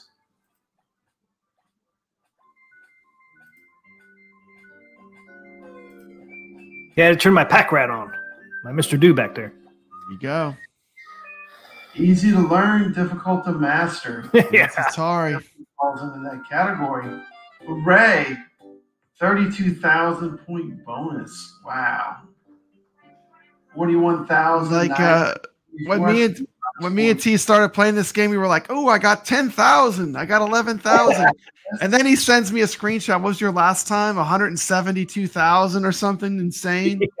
I was like, okay, I concede. I concede. There were 20 different levels. That was a huge jump from this score. I guess it repeats on a harder difficulty. I have seen on YouTube this game does have a kill screen if you can survive long enough. Yeah, it actually kill screens and it resets. Pretty crazy. Really? But you have to play it like it's ridiculous amount of levels. That ends my gameplay. I say it's like 60 levels or something. Like this video, consider subscribing to the channel. Even better yet, become a channel member. 43. I think it was originally like a 20 level loop is what they had figured on people could max out at. So they never figured that people play it longer than that. But of course, people love to push the limits, especially today with high scores. Yeah, so there's Peter Papabrad, 1985. So there you go. And then there's some of those, like you said in the beginning, the gang. Yeah. Riff Rat, Rats of Flatbush, Claude the Cat, Scrapper the Bulldog, Sticky the Spider, Slugger the Bat. And they got Al the Alligator. I haven't seen Al the Alligator yet. Yeah, he's like, you gotta get far. I think he's like really way into the game. You have to get really far. He's in the water at the bottom. You know that screen with the water? It wasn't hard enough. They put an alligator in there. Yeah. Yeah, that 172,000 I had. Yeah. That was on medium. Oh, medium gets you more points. Bozo Calvin is totally, correct. Love Temple of Doom. Temple of Doom is a great classic arcade by Atari. Yeah. You rescue the kids. You got the whoop. You got to whoop them with your whoop. You get the whip. You got to steal the heart. Yeah, it's a fun game to play. Do you want to play against each other or not? It's up to you. Whatever you want to do. I mean, I have it on my iiRcade. I can play it. I can full screen it. I mean, I just had to zoom in on mine. Yeah. You just do a 1/4 challenge if you want to go first. Yeah, I'll go. I'll play a round of it. Okay, remove. And then while you're doing that, I'll set mine up. Let me set it up real quick. Boom. Oh, okay. Yeah, and once you're playing, I'll set mine up. Yeah, it's a fun game, guys. I mean, I've been playing this game every day this week since Carl Oates told me to play it. I got sucked into it, man. I can't believe how much I like it. It's addicting. It is. It's great. How's the sound? Is that loud enough?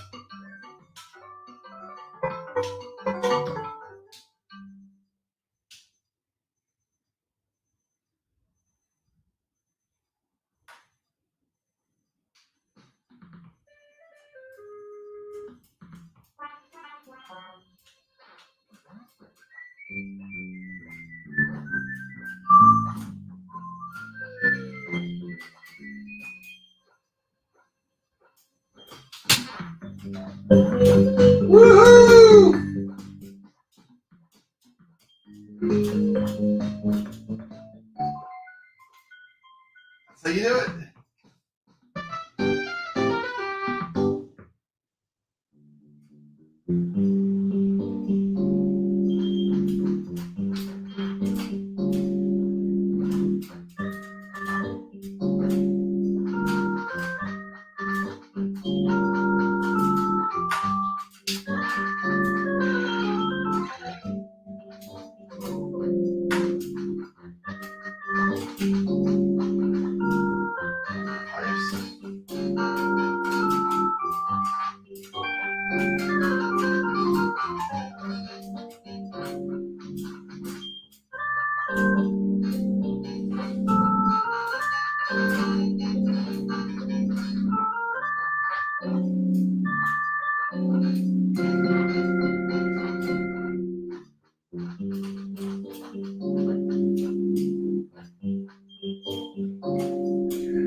Oh, he got me.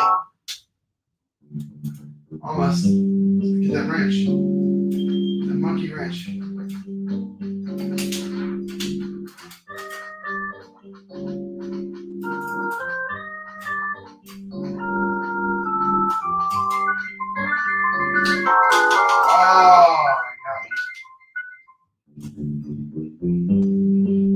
Where's the last thing? Must be at the bottom. What am I missing? The wrench. The wrench was up here. There it is. Oh! Bummer. Okay.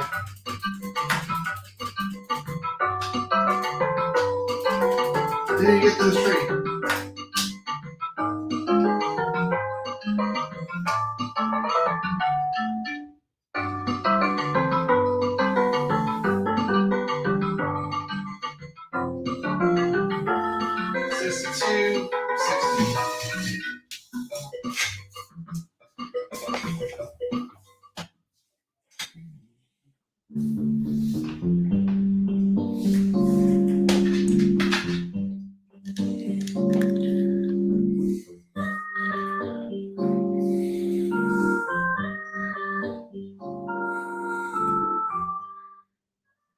Okay. Here's yours. Okay, talk. Here we go. Okay. He's going to give it a run, and you should have no problem beating that. That was not a great run, but yeah, my video don't look the greatest, but that's fine. We get that idea. I think you can see it though. Yeah, we can see it. I like when you get to the tree. The tree is the next level. I kind of get into. I have to play it for a while to get in the group of playing it, but it's a great game.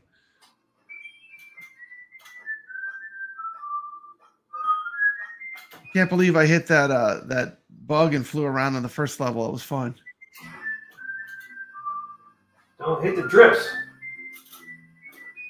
Try medium, folks. Carlos says try medium. He's got the hitching a ride. You got the bulldog down at the bottom of the screen. That dude's tore me up so many times. Yeah. MJP Games and Movies says Atari did Skull and Crossbones. It's a pirate themed game. It's a lot of fun. Another game that's in MAME.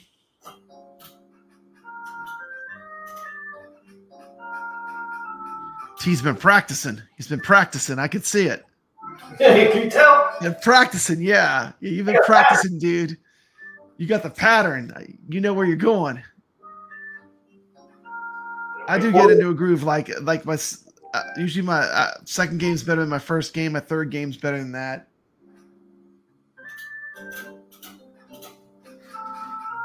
Boza says he starts his on medium. Okay. Have to check that out.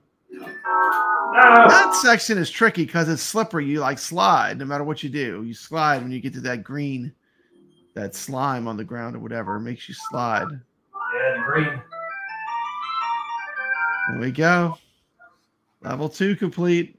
Oh, look at that. He's on the tree level. This level is cool. You got to see it on the video that I made. It's a lot of fun. No, see, I never messed up there. I messed up.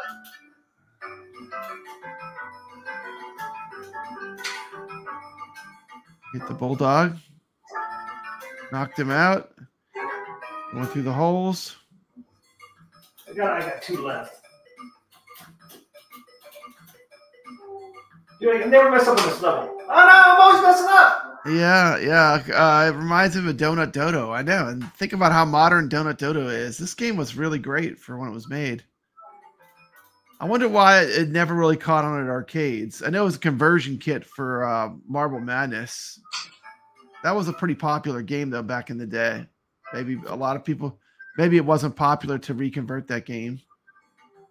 I know that Atari had a few games that never really kind of stayed under the radar. There was this one. There was Road Runner.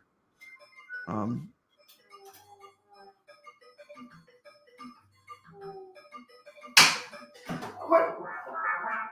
Man, what's something happened with my buttons? Man. Oh, I got them backwards again. You had to beat me. What's your score? What'd I get? 6,200? You had to beat me on that. 18,000. 294. 18,000. Okay. Look at his high score. 172. You see that? Yeah. What's your high score? Read off your high score. I just want to see. It was 172,000 something. Yeah. Yeah. Well, Carl L got even higher than that. That's on a medium. Okay, so there's more of a bonus maybe if you play the harder levels, huh? Yeah, it tells you. Okay, cool.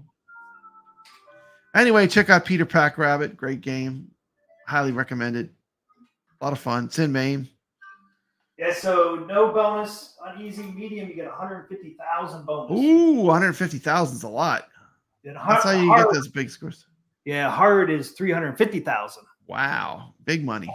I think medium. Big money, big prizes. I think medium is you start on level 5, and then hard is level 6. Yeah, so yeah.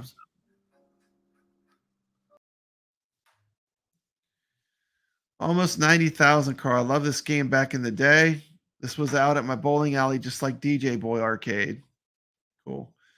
If you haven't checked out Bozo Calvin's channel, he has some awesome stuff on his channel. He has a review, the Fast and Furious cab. He has a lot of cool stuff on his channel. Go check out his channel on YouTube. You can drop a link if you want, Bozo Calvin Jr. Yeah, my thing's way off. Oh, shoot. I zoomed in. Your camera's taking a beating today, T. Trying new things. Yeah, Bozo Calvin knows his old school. He does. He knows his old school arcades. I was surprised I never heard of this game. Like I said, I've never seen one in an arcade ever, but it is a great game. So fun. It is so good. It's addictive. It's like you probably you want to play again after immediately when you get killed, you immediately want to keep playing, and that's a sign of a good game. You know? Yeah. It's like potato chips. You know, you can't just eat one. You can't just play the game once. You know, it's addictive, and that's a good sign that they did a good job with the game design. And the levels, you know, after I get into a groove and I play better, but there are like Popeye, like there's definitely rules to where you move in the level. Yeah. Once you learn the levels, it becomes a lot more playable, a lot easier. I messed up on my buttons too, man. It's like that tree level, I go through it easily every time. I have a pattern on that one too. Okay. Yeah, Carlo, he had 224,000 on medium. Carlo is the winner. Yeah, it's on medium though. Yeah. I do believe. Love Karate Champ. Got to play with the dual joysticks. But on level 3, the tree, you go down till you get the basketball, and then you go down that little hole. You go over and you jump, and you go up to the hat. Does the medium difficulty have the alligator at the bottom? Yes, that's how that's how I saw the alligator. Okay, so you saw the alligator. I'm gonna have to play on medium. Check it out. Yeah, I got through level 5. It's funny though because on level 5, okay, if you play on easy, the level 5, the bats dive bomb you. But if you play it on medium and you start out on a level, the bats don't dive bomb you like you do once you get to level 5 on easy. It's just weird. Yeah, because I had a pattern on when I did medium and I come over and do easy. I'm like, I got this, and then all of a sudden the bats are flying differently. Easy was harder. Yeah, because they dive bomb you. It's crazy. I thought it'd be exactly the same, but it's a little different. Yeah. You do the cave. Peter Packrat, pretty cool game. Peter Packrat, pretty awesome. Go play it, guys. You got a MAME or Raspberry Pi? I played mine on Raspberry Pi. iiRcade can play it, no problem. You can play any MAME game pretty much on iiRcade. Yeah, that's what you played on, right? Yep. So I just played it on. Yeah, it's a great game. I did want to show the cabinet real quick. Because the cabinet's pretty cool too. Let's see. And there is the cabinet. Yeah. I'm wondering, I'm curious, do you think there's a trigger on the joystick? It's like it's the same cabinet as Marble Madness, just doesn't have a trackball. I think Marble Madness is the same thing. Different art. Look, there's only one button, and there's two. You got jump and you got throw. So there's where a button on the lever at the top. Yeah. Pretty crazy. Yeah, so there's the two buttons at the top. Yeah. The one's on the side and one's on the top. The top is probably what? Probably the fire. Probably the fire, and the jump is probably on the side. Interesting. Neat joystick too, huh? But yeah, there's the arcade. I mean, great artwork. What's it called? System 1. I think this was modular. Like you could switch this out with different games. This could have been a there's a group of games that run on this hardware board. Yeah, because another version of that Peter Packrat. Yeah, I'm gonna have to fill. If I see this in the wild, this is getting a video made on it. I've never seen one ever. I mean, I saw a Roadrunner. That's a rare Atari game from the same system of games, and it uses a special joystick that it's one of those joysticks, the 360 position ones or whatever, the ones that like when you press it a little further, you go faster. Oh yeah. So this is optical joystick. It uses one of those weird ones, the optical. You can see the directions, how many directions you go in this thing too. But this is the one you see a lot, and I guess that's why this says Atari, because they use that cabinet for a lot. Yeah, it was like you could change it out to different games. What's the deal? So they won't have to change the artwork, just to marquee and control. Yeah, it's been a while. I mean, they had this Peter Packrat game. I keep saying rabbit. Peter Packrat. Then they had Mousetrap was another mouse game. They haven't done many mouse games. No. Common sense says we need another mouse game again. Need another mouse game. Mousetrap. Yeah, I don't think I play Mousetrap very often. Yeah. It was an Exidy game.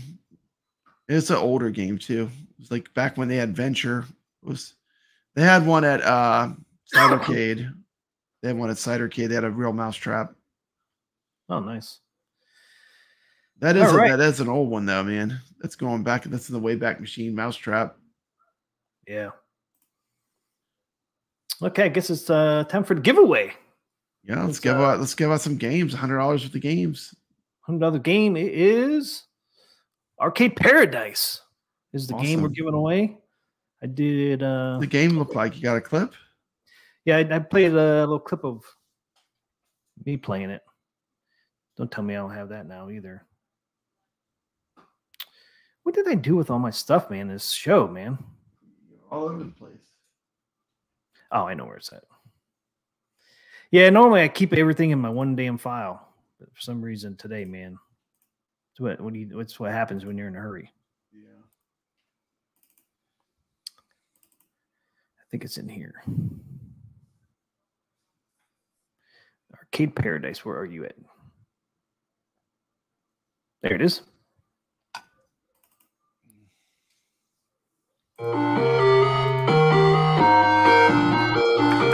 What's up, everybody? Another Arcade Talk and Star Review coming up. Game. Oops. In Paradise. I'll show you a little gameplay, what to expect if you win one of these codes. It's a really fun game. It just came out last August. It has very positive reviews, over 776 reviews last time I looked. It does have DLCs, so it's just not the game you see. It's a $20 game. We're going to give it out for free, 5 copies. So check out this little clip of my progress so far.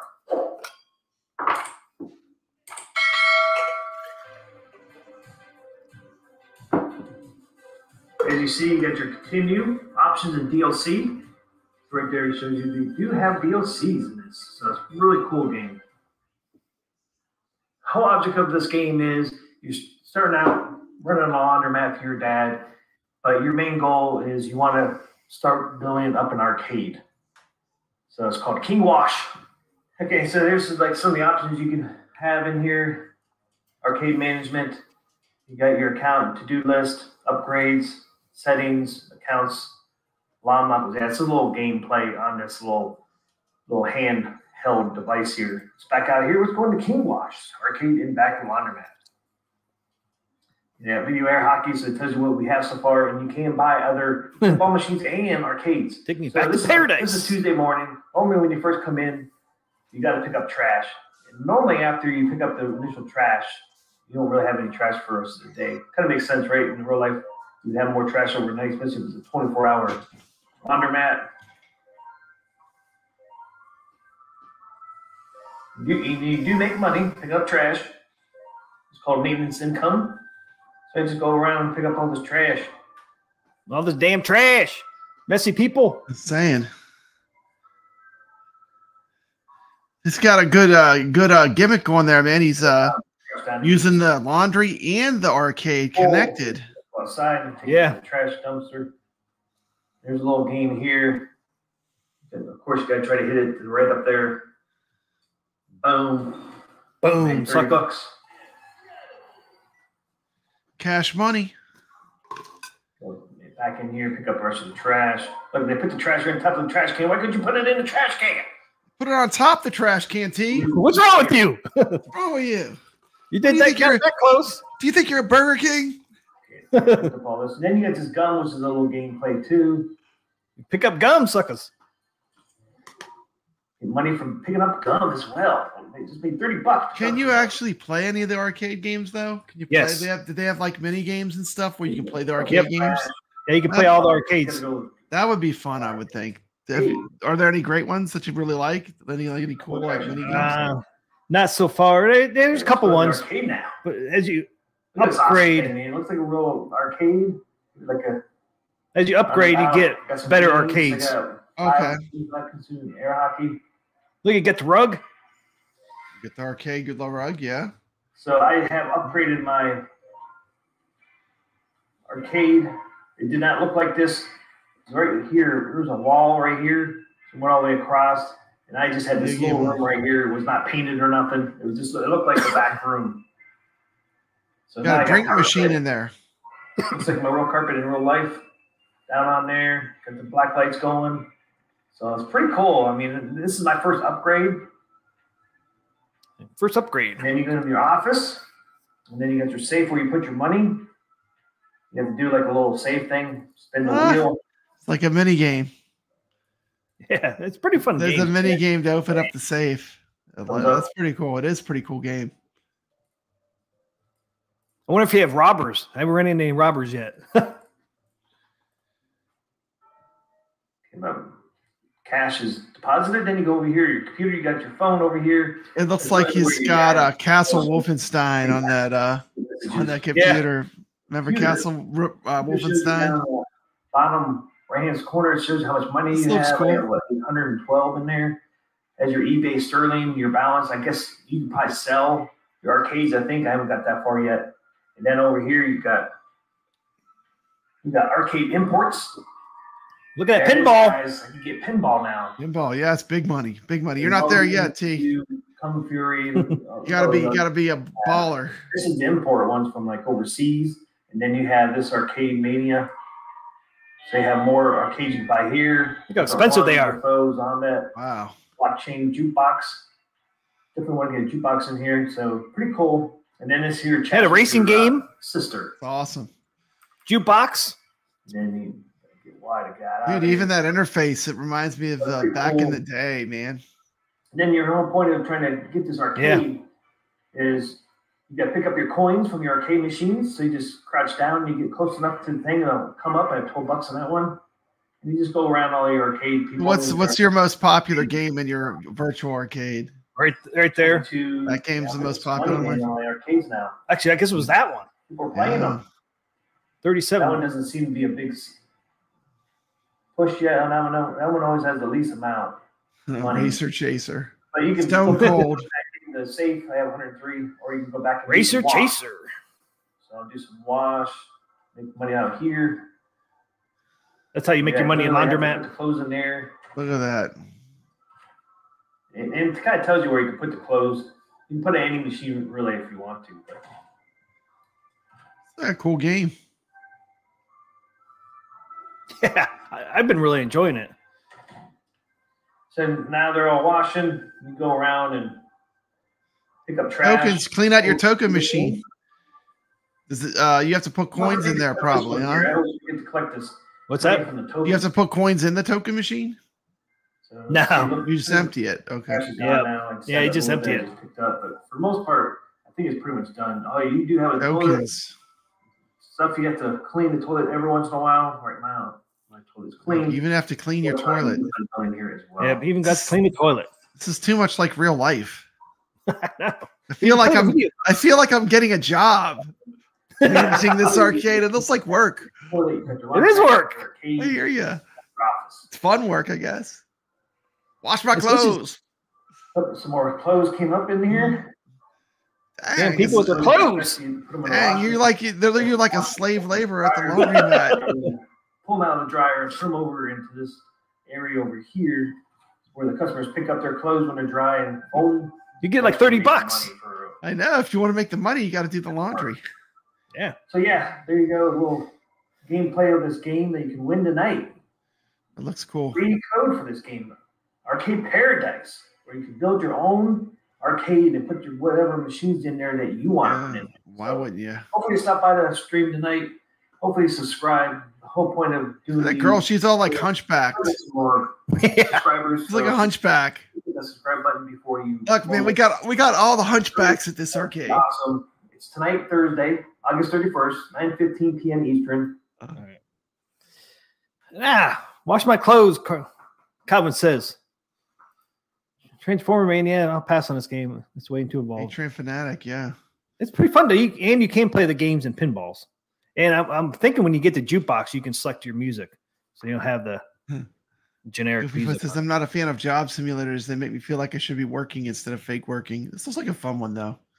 Yeah, and it has DLCs where you can add even more pinballs and more arcades. And yeah, probably. And I think maybe eventually you might build, because there's some other buildings you can like walk up to in that. I just wonder if you can eventually get your arcade into one of the bigger buildings. Yeah. Welcome to the show, our Hollywood Polo. Welcome, Hollywood. Welcome. All right, let's give these codes away. We got 5 of them.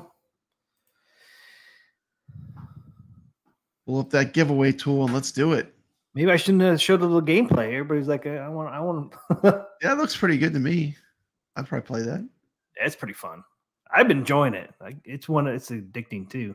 Once you get in the rhythm of doing your stuff. Yeah, I mean, you don't have to do the laundry if you don't want to. Just wait. Yeah, those kind of games that kind of pull you into like a whole world.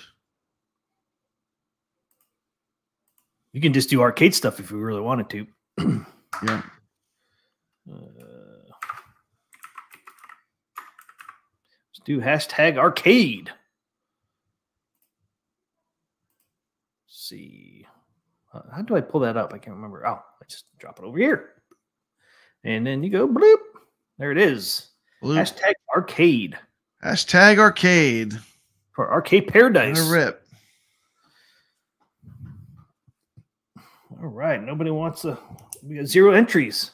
No, nobody wants my free game. Nobody wants a free game. Come on, it looks good. Doesn't look that bad. Man, I guess I shouldn't have showed that little video clip. You scare them away. People think they're getting a job. They're putting people to work, man. Hollywood played the Teenage Mutant Ninja Turtles a bit tonight. The new characters are amazing. Hollywood Post says it's a trap. #arcade. Okay, pizza for Mac. Isn't it? It's a good thing you missed the game clip because nobody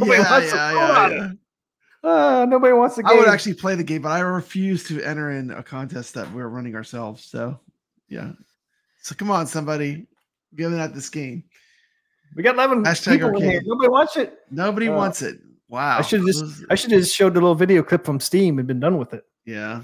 Yeah. Maybe people would have voted on it. You showed you playing doing the laundry. I don't think sold it, man. You should have showed you playing the little arcade mini games. That's what I should have done. You're like, I like doing the laundry. It is a game, I guess. There's a game in that, a certain simulation game, but yeah, you probably should have shown the arcade games, mini games. I was just trying to show you everything you could do on there. You can do a lot, apparently. You can do a lot. I guess I should have just did the mini game. Bobby Hand says I do enough laundry at home. He's not going to play. He's not going to do laundry in his video laundry games. Though. You don't have to do the laundry. You can run just the arcade itself if you want. Look, TMCLOSKY wants to put you at work. My video. Hashtag slave labor. The laundromat. TMCLOSKY's got positions open at the laundromat for you to work. I guess I'm going to be going home with some Steam codes. You only get two entries. Yeah, if nobody, I'll buy one off you off stream. No one's going to take them. I'm not going to enter in the contest. I refuse to do that. But if you have a bunch of codes, I'll buy one off you. Maybe I shouldn't have. Maybe I shouldn't have made that video clip live on my video or my channel either. It's okay. It looks cool to me. I think it'd be fun. It's a simulation game. They had this one. It was like a store simulator. I remember Jeff Rainwater did a video on it. It was just like you had a store. This looks cooler than that. People were playing that game. It's just like you made a retail store. This looks making arcade sounds like a lot more fun than that.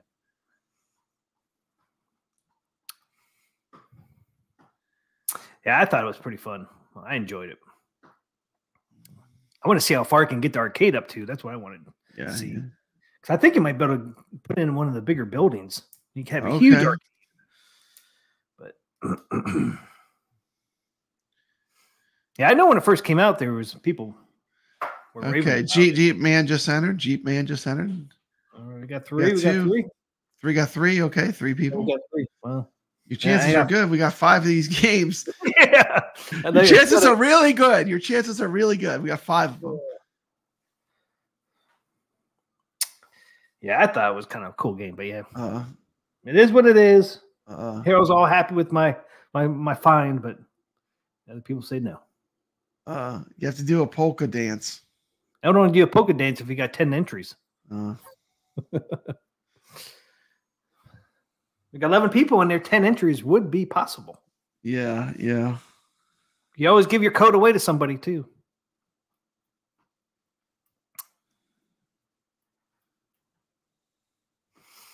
Yep. Different strokes for different folks. Yeah, I'm still gonna play the game. I want to see. I really like to see how far I can get that arcade up to. It'd be interesting to see how that pinball machine plays too. Yeah, man. Yeah, man, get that pinball machine. This T-shirt is from the Southern Fried Gaming Expo. It's like a dragon, but it's like pixelated and it's like a He-Man. It looks like He-Man. And if you look, it's hard to tell, but it's Southern Fried Gaming Expo. The letters are in the flames of the dragon. Oh, yeah, that's true. This was their official shirt for the Gaming Expo. This was the official shirt for the Southern Fried Gaming Expo this year. The year before they did Southern Fried Gaming Expo. Year before they did like a kind of a rat fink design that was super cool. I think I sent Goofyfoot one of those t-shirts. Pretty cool t-shirt. I wear that one all the time too. Goofyfoot's ready to play a store clerk simulator where you have to defend the store from theft and armed robbery. I wonder if there's any armed robbery in this one. Laundromats get robbed all the time. Yeah, I know. You haven't gotten that far into it yet, huh? No. I don't know if there is in this one, but it'd be pretty fun if it did. I know. Gotta defend the arcade. The suggestion box. And Kuro said a good thing too. Give away some tonight and then next week. And don't show the promo code. Or don't show the promo video. Yeah. Oh no, that's the Legends arcade. You wish it was with the bit pixel on it. Yeah, I wish it plays great though. I love it on that. Plays really good. Plays arcade accurate too. Okay, I guess we'll give it away, suckers. Yeah. Let's just give these things away. And at the bottom of the screen, if you win, my email is on the bottom there. Just hit me up on the email unless I already have yours. Yeah. I should already have because I save everybody's email. Email them the code. But if I don't have your email, then you have to send me an email so I can send it to you. Okay, here we go. 3. Good luck. Good luck. 1. We got pretty good odds. One There's only 3. 1 and 3. First one goes to Pizza for Mac. Congratulations. Congrats.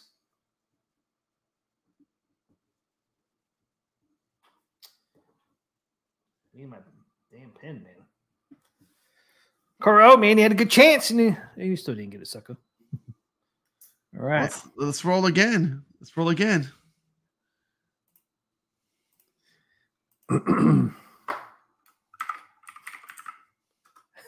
Hashtag loser. Hashtag loser game. Hashtag. What was the hashtag? Hashtag loser. Hashtag loser. The game's a loser. He's a loser. Pizza for Mac. I think you won last week or a week before. I think I have your email. Carl's in. Carl's in. Hashtag loser.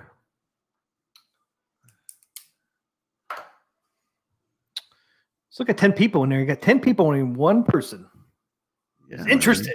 Carl, you have a really good chance, man, unless somebody else comes in. Yeah. Jeep Man went in. Now we got a 50% chance. Could be Jeep Man or Carl, though. Spin. Huh? Let her rip, man. We got 2 people. You want to hold it a little bit longer? You don't want to wait for the other 8 people to come in? I don't think they're going to come in because they don't want the game.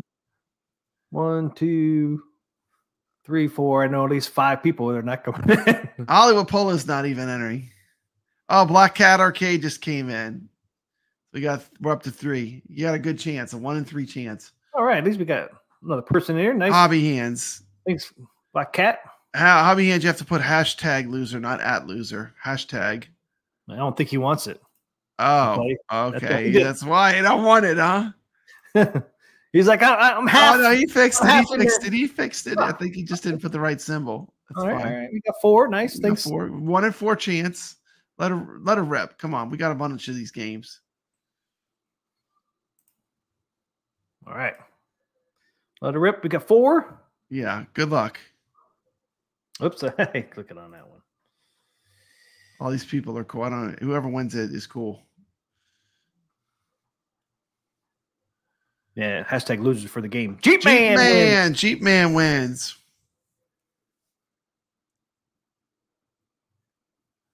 Congrats, Jeep Man. All right.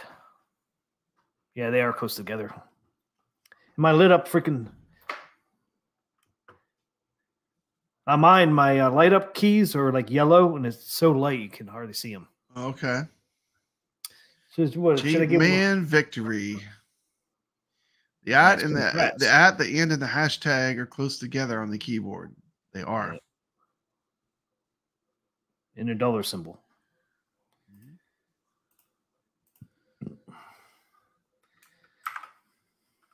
Hashtag extra job. Slave labor. I was going to say hashtag laundromat paradise. It's like paradise running on. It's an extra job. Hashtag extra job.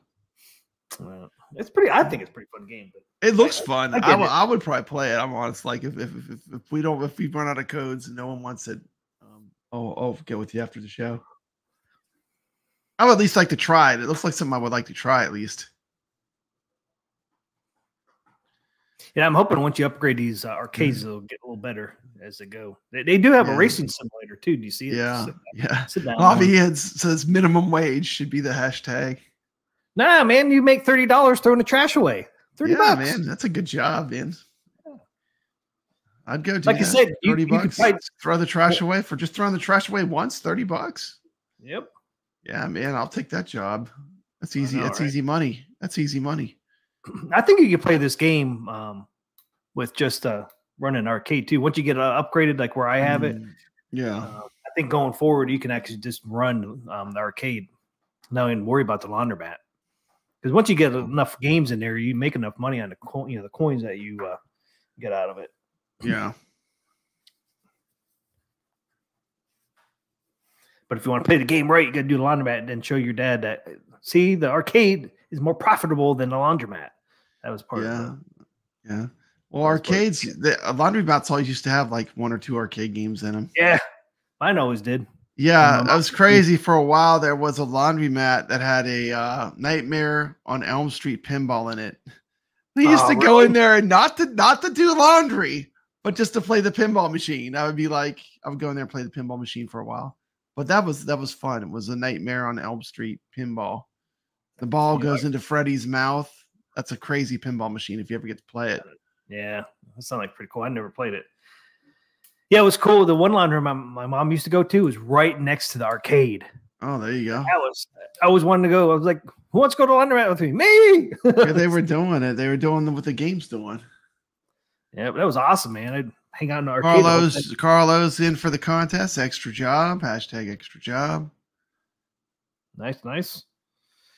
Goofy Foot says, can you hire somebody for trash duty? I wonder if you can hire somebody eventually. Goofy Foot's going to delegate. He knows how to run a business. He's going to delegate that responsibility. And you might be able to later down in the game too. You might be able to delegate people. Oh, we got now. Carlo now has a 50% chance because Black Cat Arcade just put out. He wants an extra job.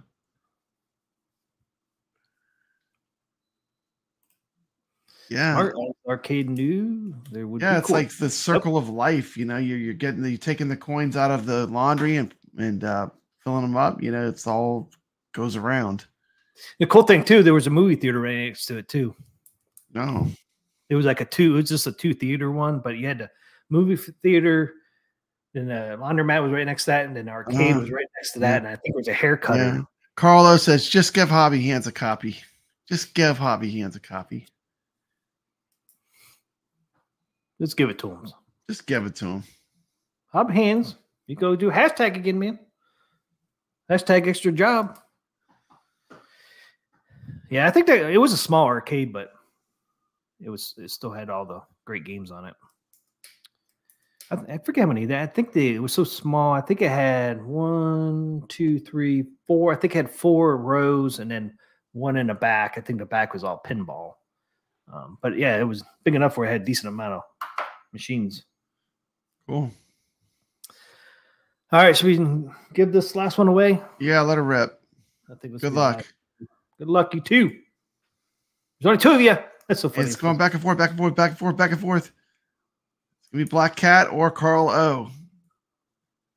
And Carl O is the winner. Winner, chicken dinner. Give Carl O that extra job. He's ready to run the laundromat. Hey, kevgret back. I know. Kevgret just did a stream with Rex RC. How'd it go, kevgret? Was it good? Was it fun? I need to watch it. Looks like Glenn was on. I'm sure I'll love that. I'm gonna watch that later. Everybody freaking streams on Thursday now. I know, man. It used to be nobody. Lots of streams. Yeah, it used to be Ghost Town. Now everyone's streaming. That's why I picked Thursday, man, because nobody was streaming. What happened? I think Arcade Anonymous did their first couple shows there, and then they went to Wednesday. And I'm like, there's empty slot for Thursday because nobody's streaming. Yeah. So I'm like, I'm gonna drop Thursday in. But watch what you like. Michael B was also doing a stream. Yeah, Michael B does a lot of streams. Doing the shill for Arcade 1-Up. Ask me anything about Arcade 1-Up. That's where they do it because we're covering that games, but he never streamed on Thursday. Hey, to work Carlo. Congrats, man. Yeah, what is the Glenn's new product? I guess we have to watch the stream to find out what it is. Yeah, so he has like an Atari Warriors joystick, one of those joysticks that rotates. Like some of the old arcades, they had the joystick that was like it rotates. I think he talked about that before. And P-Dubs everyone was doing a stream. Everybody's streaming tonight. Everyone's streaming tonight, man. Okay, we'll just outlast him. We'll just stream longer. That's you. There you go. We'll just outlast him. We'll still be streaming when you're done watching it. Just come here because we'll still be streaming. Outlast you suckers. We'll outlast them. Are we giving out another code, or is that it for the codes? I don't know. Anybody Does interested? anyone want a code for Arcade Paradise? Must be nice, Carlo, to be retired. Telling you, he's got to figure it out. He's got to figure it out. Don't worry about kevgret. I was just messing around. Yeah. We don't have time slots. You stream whenever you want. Yep. Doesn't matter. Hobby Hands, I'm just joking. Peter was not doing a stream. He just wanted to get us a dangerous up. But yeah, I don't care. Yeah. Anybody can stream whenever they want to stream. But yeah, it's just funny because nobody used to. It's becoming the slot everybody wants to do on Thursday, right before the weekend. So it shows you no interest out there for Arcade Paradise. Yeah, it's a shame. Looks like it was a fun game. Dude, it's fun. I'm enjoying it so far. Now, especially now, I upgraded my arcade where I really don't have to do the laundromat if I don't want to. Guess I should have showed more of that, but it's pretty fun, I think. I want to, like I said, I really want to see how far I can get that arcade. See how big I can get it. Yeah. I have a feeling you can get it pretty big.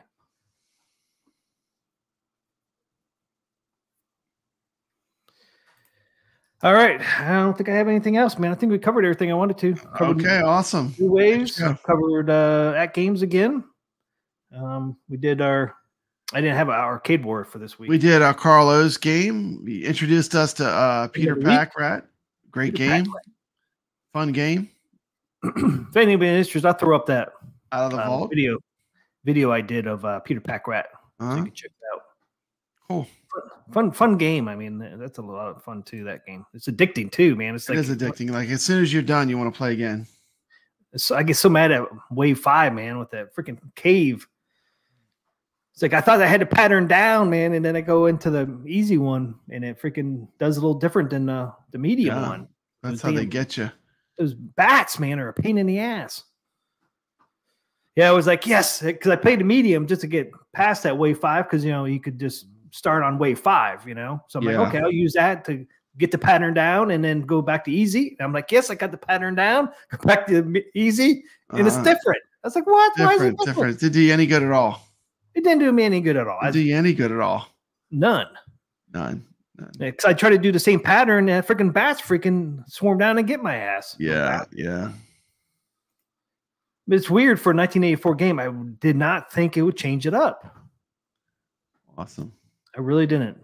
Because I mean, I breezed through the first 4 waves easily, and that 5th one, man, just makes me so freaking mad. I can get it sometimes, but I can't get it every time. Yeah.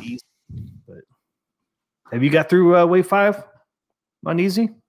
I think I got pretty far on easy, but you don't get the points like you do on the harder level. That hard level, all I got through was Wave 5, and I got that many points. Yeah, that's good. I think I got halfway through 6. I think you need to pick up 18 items in Wave 6. Yeah, and I'm playing it on medium when I play it again. Yeah, it looks cool. Yeah, you'll see it's a little hard, but you get through it. Probably will smoke us eventually in the medium. I don't know. We'll see. I have to practice. Got to practice in that game, unfortunately. I know. It's great. It's great, though. I love it when I get a game that I've never played, and it's great. This game is great. It's fun. Yeah. Well, it makes me want to go get one, man. I wish I could find one. Yeah. It's an awesome looking cabinet. That is a rarity. That is a rarity for sure. I wonder if you can even find that up there. Peter Packrat. It's rarity. I bet you can't even find one if you wanted one.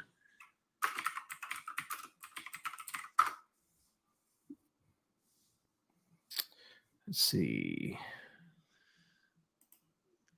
Dude, I saw an amazing video on the Pinball Firepower. That's a pinball I would love to own. Firepower, the old one. Williams game. That's a great pinball. The sounds, it has all those Defender sounds. They have one at Wayback's Arcade. Might have to make a pilgrimage over this weekend. Play some Firepower. Oh, I have a Peter Packrat. No, they don't have that. They have that. They have a ton of great arcades there, though. I mean, they got a huge collection of arcade games. We've seen my videos at Wayback's Arcade, so you kind of know what it's like there. It's a supermarket. A supermarket that was converted into an arcade. It's like an A&P supermarket. Yeah, you're right, man. There's not one out there. You think there'd be one out there somewhere? Yeah, I'm thinking it would have to be. I don't know. I don't know if that would make it more valuable or less valuable, but it seems very rare. I think if you find one, man, especially if you get people to interested. Oh, if I find one, I'm filming it, man. That looks amazing. That game is fun too. Because like you would have to convert what? You'd have to convert either the games that ran on that system or what? Marble Madness, Indiana Jones, and Paperboy.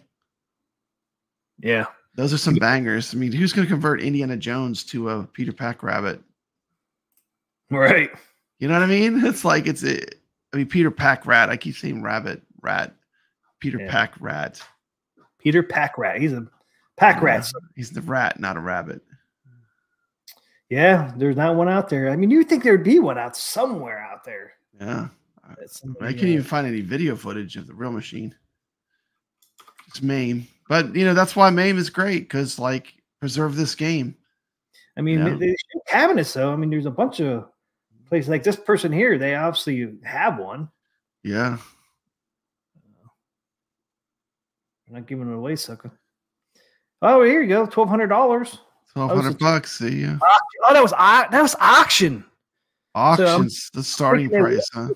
I wonder if it was the starting price.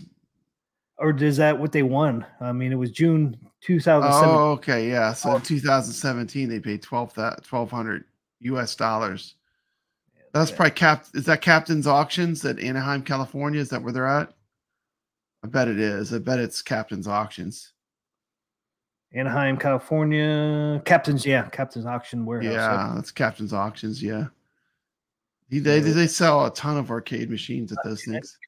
See, if you want to pay a top dollar, I mean, I still say, like, if you want to get a good deal on a pinball or an arcade, go to events. That's where you get the deals. Yeah. Don't go to auctions. Go to events. You get to play it. You can play the heck out of it. Make sure you love it. And on that last day, that's when you get those good deals.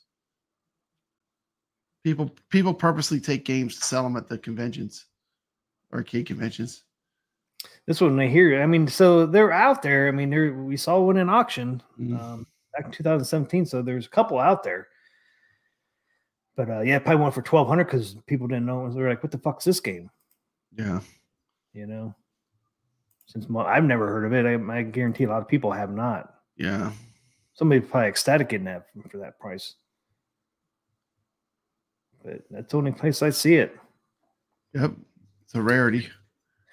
Yeah. 160 Peter Pack rat units were produced from the U.S. factory. Many arcade owners purchased conversion kit. 538 produced, which was marketed and readily available from Atari at a lower price. Interesting. Interesting, yeah. He has a link. Classic arcade cabinets, Peter Pack rat, HTML.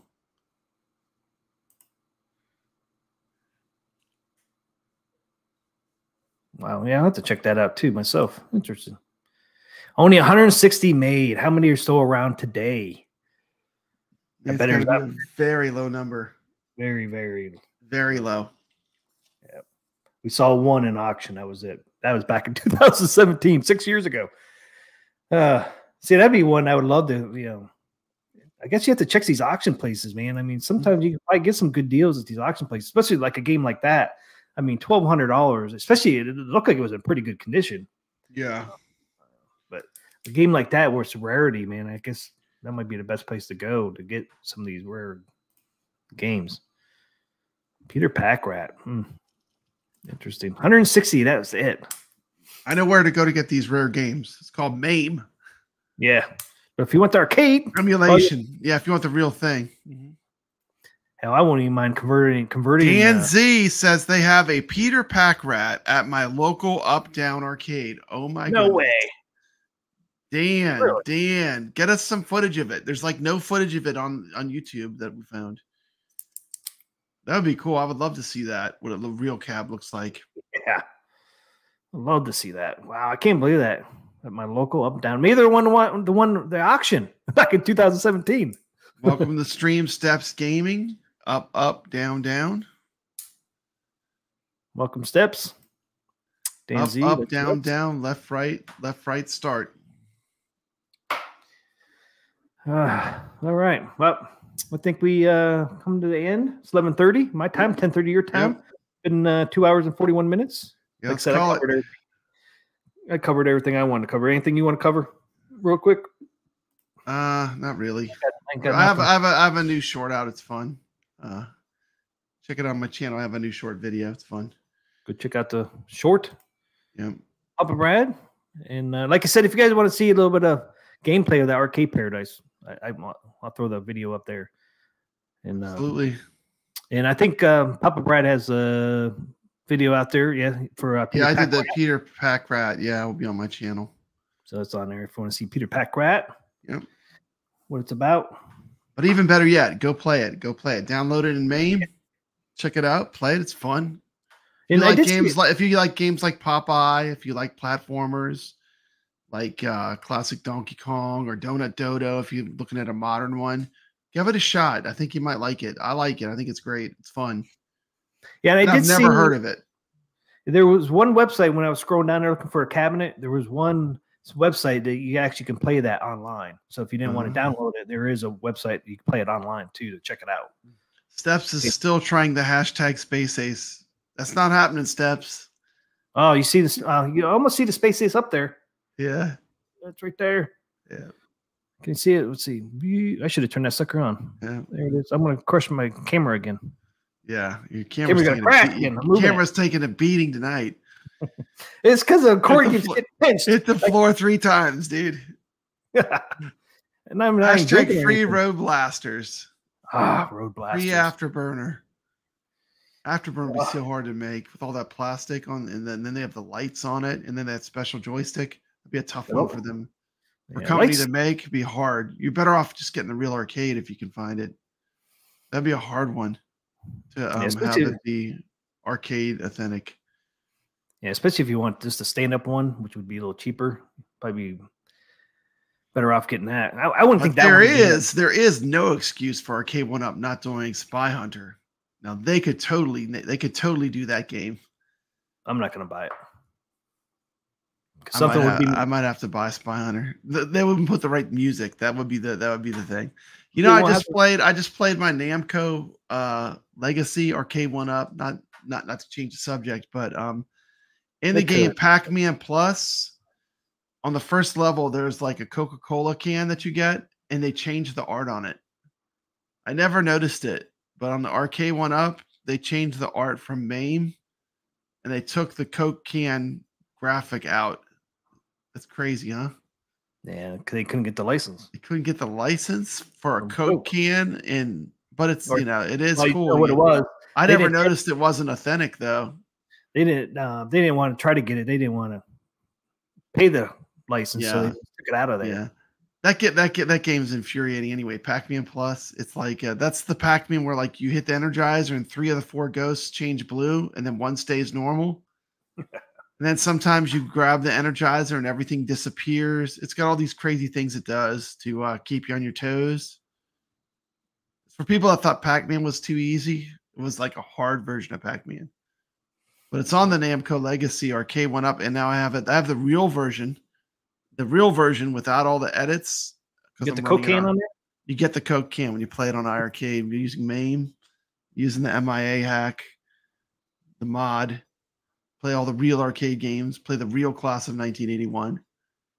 None of this fake stuff. Yeah, I'm with you, Goofyfoot. I don't get it when it's free advertising. That's right. Yeah. Wouldn't cost Coke anything, but they're funny about it. I do like Super Pac-Man. Pac-Man Plus is the one that I think is infuriating. I still play it though sometimes because I still like to just come back to it from time to time. But Super Pac-Man I do like. That's another good Pac-Man game. Oh, like New Wave Toys did with their Coke machine. They can't sell that overseas, and Coke would not let them put any other products in there, any other Coke products. They said you don't put Coke in there. You couldn't put Diet Coke. You couldn't put any other brands or. You could have Mountain Dew. You could have Mountain Dew in there or Pepsi, Coke and Pepsi. No, not even that. No other Coke products. No Coke products. Coke said no, only Coke. No. You can't put any of our other products in there. Wow. That's so weird, isn't it? It's your product. Who cares? Yeah, you think they would want like a selection. Yeah, I mean, they have a good selection, so why can't they told New Wave, nope, just Coke. No other Coke product. And you can't sell it overseas either. If you sell it overseas. Yeah, Hobby Hand said he's going to play some Ninja Spirit. Now, that is a kick-ass game. That's a good game. Have you played that one, Ninja Spirit? Never heard of it. Yeah, it's great. You need to check it out. It's in MAME. Download it to your Mr. Do. Yeah, I'll have to do that. I still haven't did Karate Champ yet. I haven't did that one yet either. There's quite a few games I haven't did. I probably would do it, but somebody did Peter Pack-Rat, so I had to play that all week. Yeah, just changing the music and Teenage Ninja Mutant Turtles and the Frogger arcade one-ups. Yeah. How did they do on Gorf? They change anything up on Gorf arcade one-up? No, Gorf runs good on the Defender Partycade. It runs real good. It's on Mortal Kombat 2 too, isn't it? It's on another cabinet. I saw it on Sam's Arcade. Is it? I thought it was only on the Partycade. He had it on. I think it's the only place they have the Gorf. Maybe on a sit down, like a cocktail cabinet. Maybe they put it. Yeah, let's see here. It was on Sam. Yeah, the main Frogger has all the right music. It's a real game.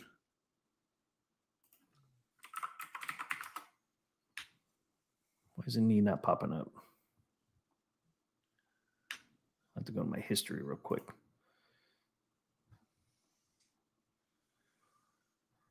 Yeah, see, there's Peter Pack-Rat from you. Where'd Sam go? Andy's Game Room just got here. Howdy to all. Welcome to the stream, Andy's Game Room. Welcome, Andy's Game Room.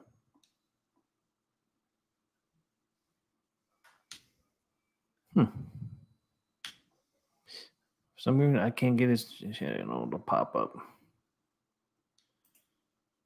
It's Sam's Arcade. The arcade one up I have is a PC modded with the correct artwork. Yeah. See if I can find it here.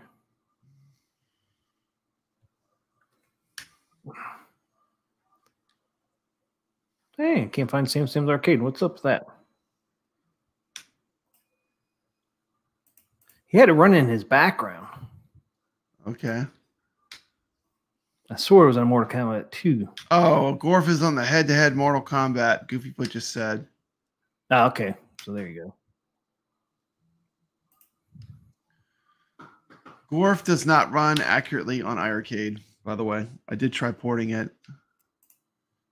The sound samples don't work. I don't know how to fix it. I tried. Yeah, see, there it is back there. Okay, cool. See, it's a Mortal Kombat 2.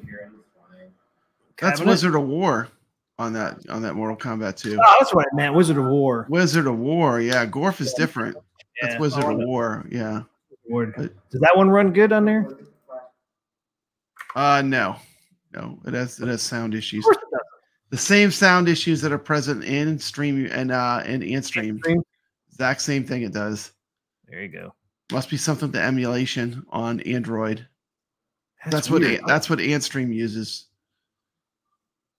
Yeah, I don't know why I said Gorf. I knew. Yeah, there's only a few games that use sound samples, though. That's one of them.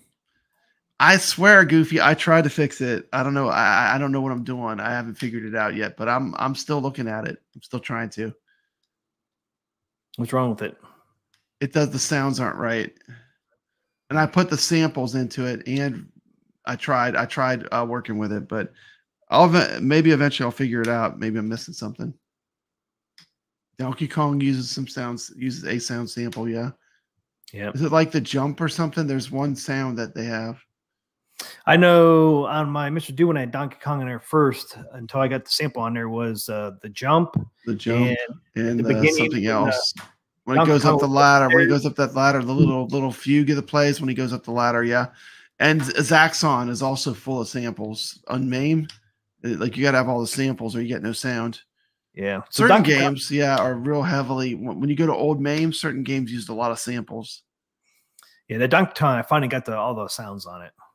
It took me a while, but I finally got it all on there. I got all the music and yeah, even the jump, you know, the ding ding, want to be on there. Yeah, I was like, man, it sucks. Yeah, Berserk runs really good on the iArcade. It runs very arcade accurate. Frenzy. It runs good on the AOU too as well. It has the robot sounds. I wonder what it is different about the Gorf. The Gorf is because it's using sound samples. Yeah, it's got to be the samples. Yeah, it's got to be. Funny. They're not getting seen by me. Yeah, that's what's kind of a pain in the ass. Like some of those old games, like you said, it's the sound samples. Yeah. Reason. That's part of the charm of the game, though. When it's missing, it just doesn't feel right. Yeah, Tron also doesn't have all that. Discotron doesn't have all the sounds. It doesn't have the announcer. Doesn't have the announcer. Don't have an announcer. They could have sprung the extra $1 for the ROM that has the sounds. But it's arcade accurate. Everybody says not. Like I said, you can.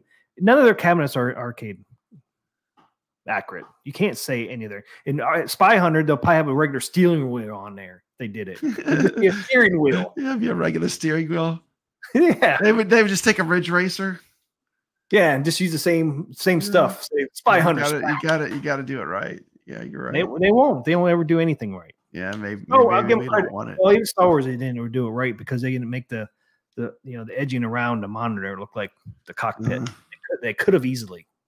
All they had to do is use the damn bezel and make it look like the angles on the sides, like a stop sign. Yeah. They could just use the damn bezel sticker to do that. Simple and easy. They have the bezel already on there. They could just put the little slanted sides on there. Yeah. It's just they don't do it. And they cheapen out on everything. That's why I'll never buy another cab. They just cheapen out, man. It's like the gun on Time Crisis. Everybody says it's so cheap compared to T2. It's just like you're charging freaking almost $1,000, so you can't give us a better gun. You would think. Brad, Tim, have you played Donkey Kong? Me, Homebrew? It's amazing. I have not. Have you? I think I played it at Wayback's Arcade. They have it on a real Donkey Kong somehow. I still want to. I've played it. It's cool. Where did you get that Hollywood Polo? I haven't been able to find that anywhere to play it at home. Yeah, they should. I know what Donkey Kong Me is, but I've never been able to find it where you could play it at home. So Andy said the voice was only an environmental cab, which that's the only place I played it in the arcade, but it should have been on Arcade 1-Ups. They should have just had an option at least. Like, which ROM do you want to play? Do you want to play the environmental or the?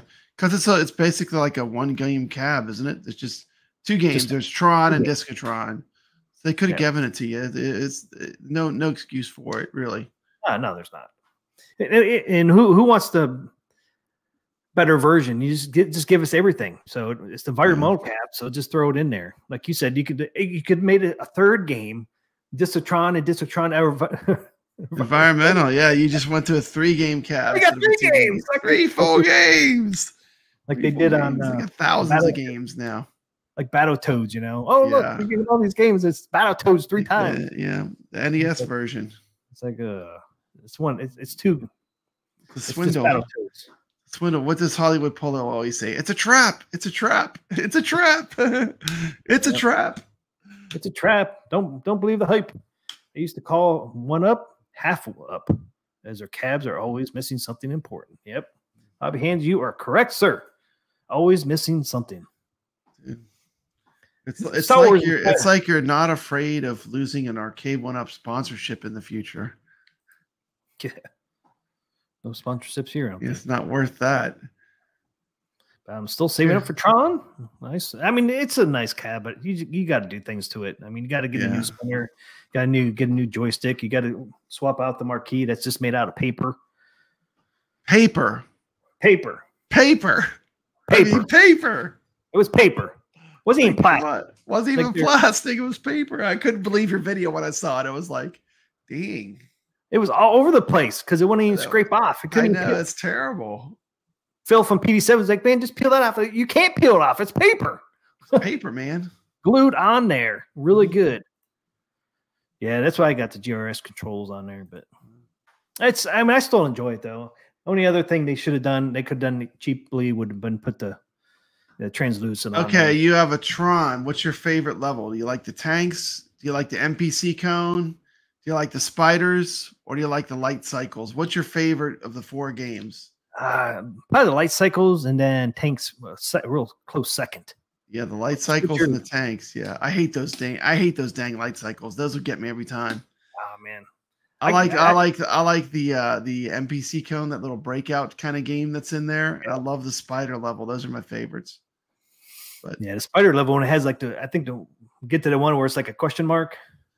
Yeah, those light cycles get tough, man. Like the first level you can get through it, but man, they get tough. That's what keeps me from being good at that game. The light cycles are pretty tough. Yeah, they could have done them better. But yeah, I just like the tanks. Somewhat easy. It is fun because with the tank, you got the spinner for the rotating of the turret. And I love the tank level. Yeah, the sounds are real cool. Yeah, the sounds are really cool. Yeah. Get that. There's nothing like a Tron too. Like you throw a black light on it and all that. That's all that black light artwork, the reactive black light artwork. It looks great. I don't know if you can see the black light. Yeah, see, and the other thing I hate is, as you can see the black light on the screen right there at the top. But yeah, they should have done a little different. I don't know if you can see the black light. The black light does do really nice. Yeah, was it like LEDs? Yeah, it's LEDs up top. LEDs up top. Yeah, there's the black. See how it comes out really nice. They're black lights. If you didn't have the plastic cover over the control deck, that would look better too. But. Yeah. Did you put a Glenn's joystick in there, or just a trackball? I mean, just a spinner. It's just a spinner right now. I do have the joystick, babe. Okay. Your original one's held up? It's held up. Yeah, I need to come over there and break it for you. So let me know when I come over there and break that Tron in for you. I'll snap that sucker right off. I bet you would. And I've been a little. I mean, I'm not. Yeah. I've been a little rough with it. A little rough. But it's held up for me. I have the Glenn's in there when that does break, because I know it's going to break eventually. Andy's Gamer says, I like tinkering, so I'm good there. And all my cabs except for Pac-Man have a new marquee and all controls. Yeah, you have to fix these suckers up. That is 100% true. Yeah. I actually modded my Namco Legacy Pac-Man. I put a Sanwa 4-way, and I put lit buttons in it. But I actually still like that cab, but I can play it now on the iiRcade and it plays great. But I still like that cab. I played it again yesterday. Yeah, I don't know if you saw my video, man. My my Pac-Man back there has a new waterfall control deck on there. I know your video is awesome. I watched it. Yeah, I really like it. They said they're going to send me another one for free. Yeah, because they're doing like a version 2, and I'm hoping to get rid of that red strip in the front. It doesn't bother me that much, but if they can get rid of that red strip. Yeah. Well, if they, you can get rid of it my way whenever you get it replaced. I would love to have that. I would mod mine with that. But what I'm going to do, if they do send me a free one, they said they would. I'm going to put one of them on my Mr. Do and make that a 1-player. Oh, you're going to make Mr. Do. You're going to do a mod to that one. Okay. Yeah, I'm going to use the control deck on that. I'm going to ask them to mod one up if they would do me a custom vinyl for that Mr. Do. That would be cool. If they could do that, it would be so awesome. But yeah, I'm going to put that Pac-Man waterfall deck on there and turn it back into a 1-player cabinet like Mr. Do was. So that'd be kind of cool. As long as they send it to me for free. Yeah. The buttons would be about where they should be too for that waterfall, because you just really have just 5 buttons on that Pac-Man. Yeah, Andy Game Room is right. The Bandai Legacy is still a pretty darn good cab. I have to agree. Like I played it, I've been porting a lot of MAME games to iiRcade, so been getting a chance to play all these games again, and it is a fun cab. I like that cab, and when I have guests over, they always immediately go to Pac-Man and play it. So it's like I'm just gonna keep it just for that, because I think it is the nostalgia, Yeah, I got a Dig Dug on there. Yeah, it's got it's a good collection of games. Dig Dug, Pac-Man, Fast and Slow. Well, you guys can see I got a Dig Dug marquee on there. Yeah, I know. Yours is looking tight. And let's try to turn my. Is that neon green tape? Yeah. That's pretty. That's popping out with the neon. Yeah, that's tape, neon tape I bought. Let's see if you can. Hey, you can see the waterfall control deck there on my Mr. Yeah, yeah. You don't like that red band? I think that looks cool. That's an arcade one-up thing, though. The real one didn't have that. Okay. We're trying to replicate arcade one. Carlo just got 186K on Peter Packrat. Score chase? Absolutely. Let's score chase. Yeah, mine's what, 172. Yeah, I love that control deck. Oh, and that, you know that panel? You got that black panel underneath the control deck on Pac-Man? I actually took that off. Yeah. So you didn't even need that little panel like on Mr. Do. You got that panel right there under. Yeah, yeah. I was like, is that the J panel? I don't know what they call that. Yeah, panel. I took that off. I took that off the Pac-Man because that waterfall covers that right up. It looks nice. Man. Yeah, you can't go wrong having a Pac-Man cab. If you have a bunch of cabinets, it's one that you should have. If you like 80s stuff. I think I paid $199 for that Pac-Man. I got it cheap, man. Cheap stuff. Yeah, I got mine on sale too, but I think I paid $300. But that was back when that was still pretty new, with the lit marquee. It was out for a while when I got it. Yeah. Whoa, dude, I'm scared of this desk. yeah, man, you're living dangerous. If you guys ever hear. Yeah, you're living dangerous at desk, man. That desk didn't make the move too good. No, and then the guy's like, "Oh, I think this was broke before we moved it." I'm like, "Yeah, it was, but it wasn't." Just taking it apart and putting it back together too many times. Somebody converted. Who was it? Transformer said I converted my Ridge Racer arcade one up into a sit down with gaming / racing chair. Oh, I think I saw that video. That's cool. You. Yeah, I think he was going to swap out the chair because I think it was black and white, and he was going to make it black and red. I think the chair. Yeah, it looks really cool. Maybe let's see it. Datsun 280 ZXC rails. A Ridge Racer one up. Datsun. My dad had a Datsun. Wow. Datsun 210. My dad had. Datsun 210. Do you remember Datsuns? I do. Yeah. Dad had a Datsun 210. I think it was just a two-door. And me and my two brothers and my mom and dad went out west with it, man. Freaking 5 of us in that little car. Wow. Oh, the thing is tiny, the Datsun 210. Yeah. We survived it. Yeah, we survived. It was still pretty fun. But yeah, I think that wraps it up. Okay. We're at the 3-hour mark. Oh, no. Awesome. We had a puke green. I remember the green ones, too. Yeah. Ours was tan. Or not tan. What was it called? I guess it was somewhat tan, I guess. Yeah, the gaming / racing chair is black with white stripes. Yep. Going to paint the white. Hey, what paint are you going to use for that? Because that's like vinyl on there. I didn't think you could paint vinyl like that. Hitting your mic over there. 82 dots and 280. Nice. 5-speed. Slick top coupe. I didn't think. What if you can even buy any of those Datsuns anymore? My dad's rusted out completely, but we lived on a dirt road with salt. All right, guys, that's it in the stream. Thanks everybody for hanging out. Congrats for the people that won Arcade Paradise, but I guess I didn't think it was Paradise. Yeah. If you're looking to work at the laundromat, he still has some jobs for you to do. T's looking for people to work at the laundromat. Like I said, you didn't have to work at the laundromat. You could just do that. I hear you. But you focused on the laundromat in your video a little bit too much. I think you should show more of the arcade. But that was part of the game. I understand what you're saying. That's part of the game. That's how the game. It's part of the game. I know. Kind of ruined it, I guess. Yeah. I thought it was a great find, but I guess other people didn't. So, but hey, congrats to the people who did win it. Thanks everybody for hanging out with us. Enjoy it. Thank you. Have a great weekend. Hopefully, see you guys next Thursday. Watching. Yep. Arcade Talk. Arcade Talk, 9:15 p.m. Easterns on Thursdays. Hopefully, see you next week. Have a great night, everybody.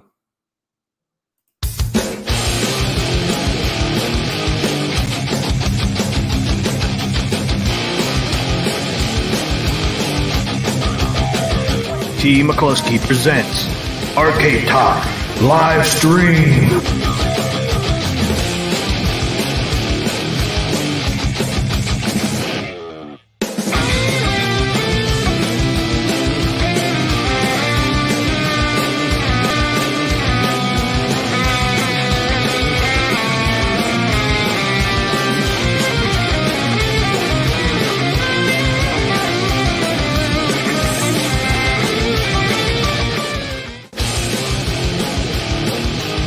It's time for Carl Game of the Week!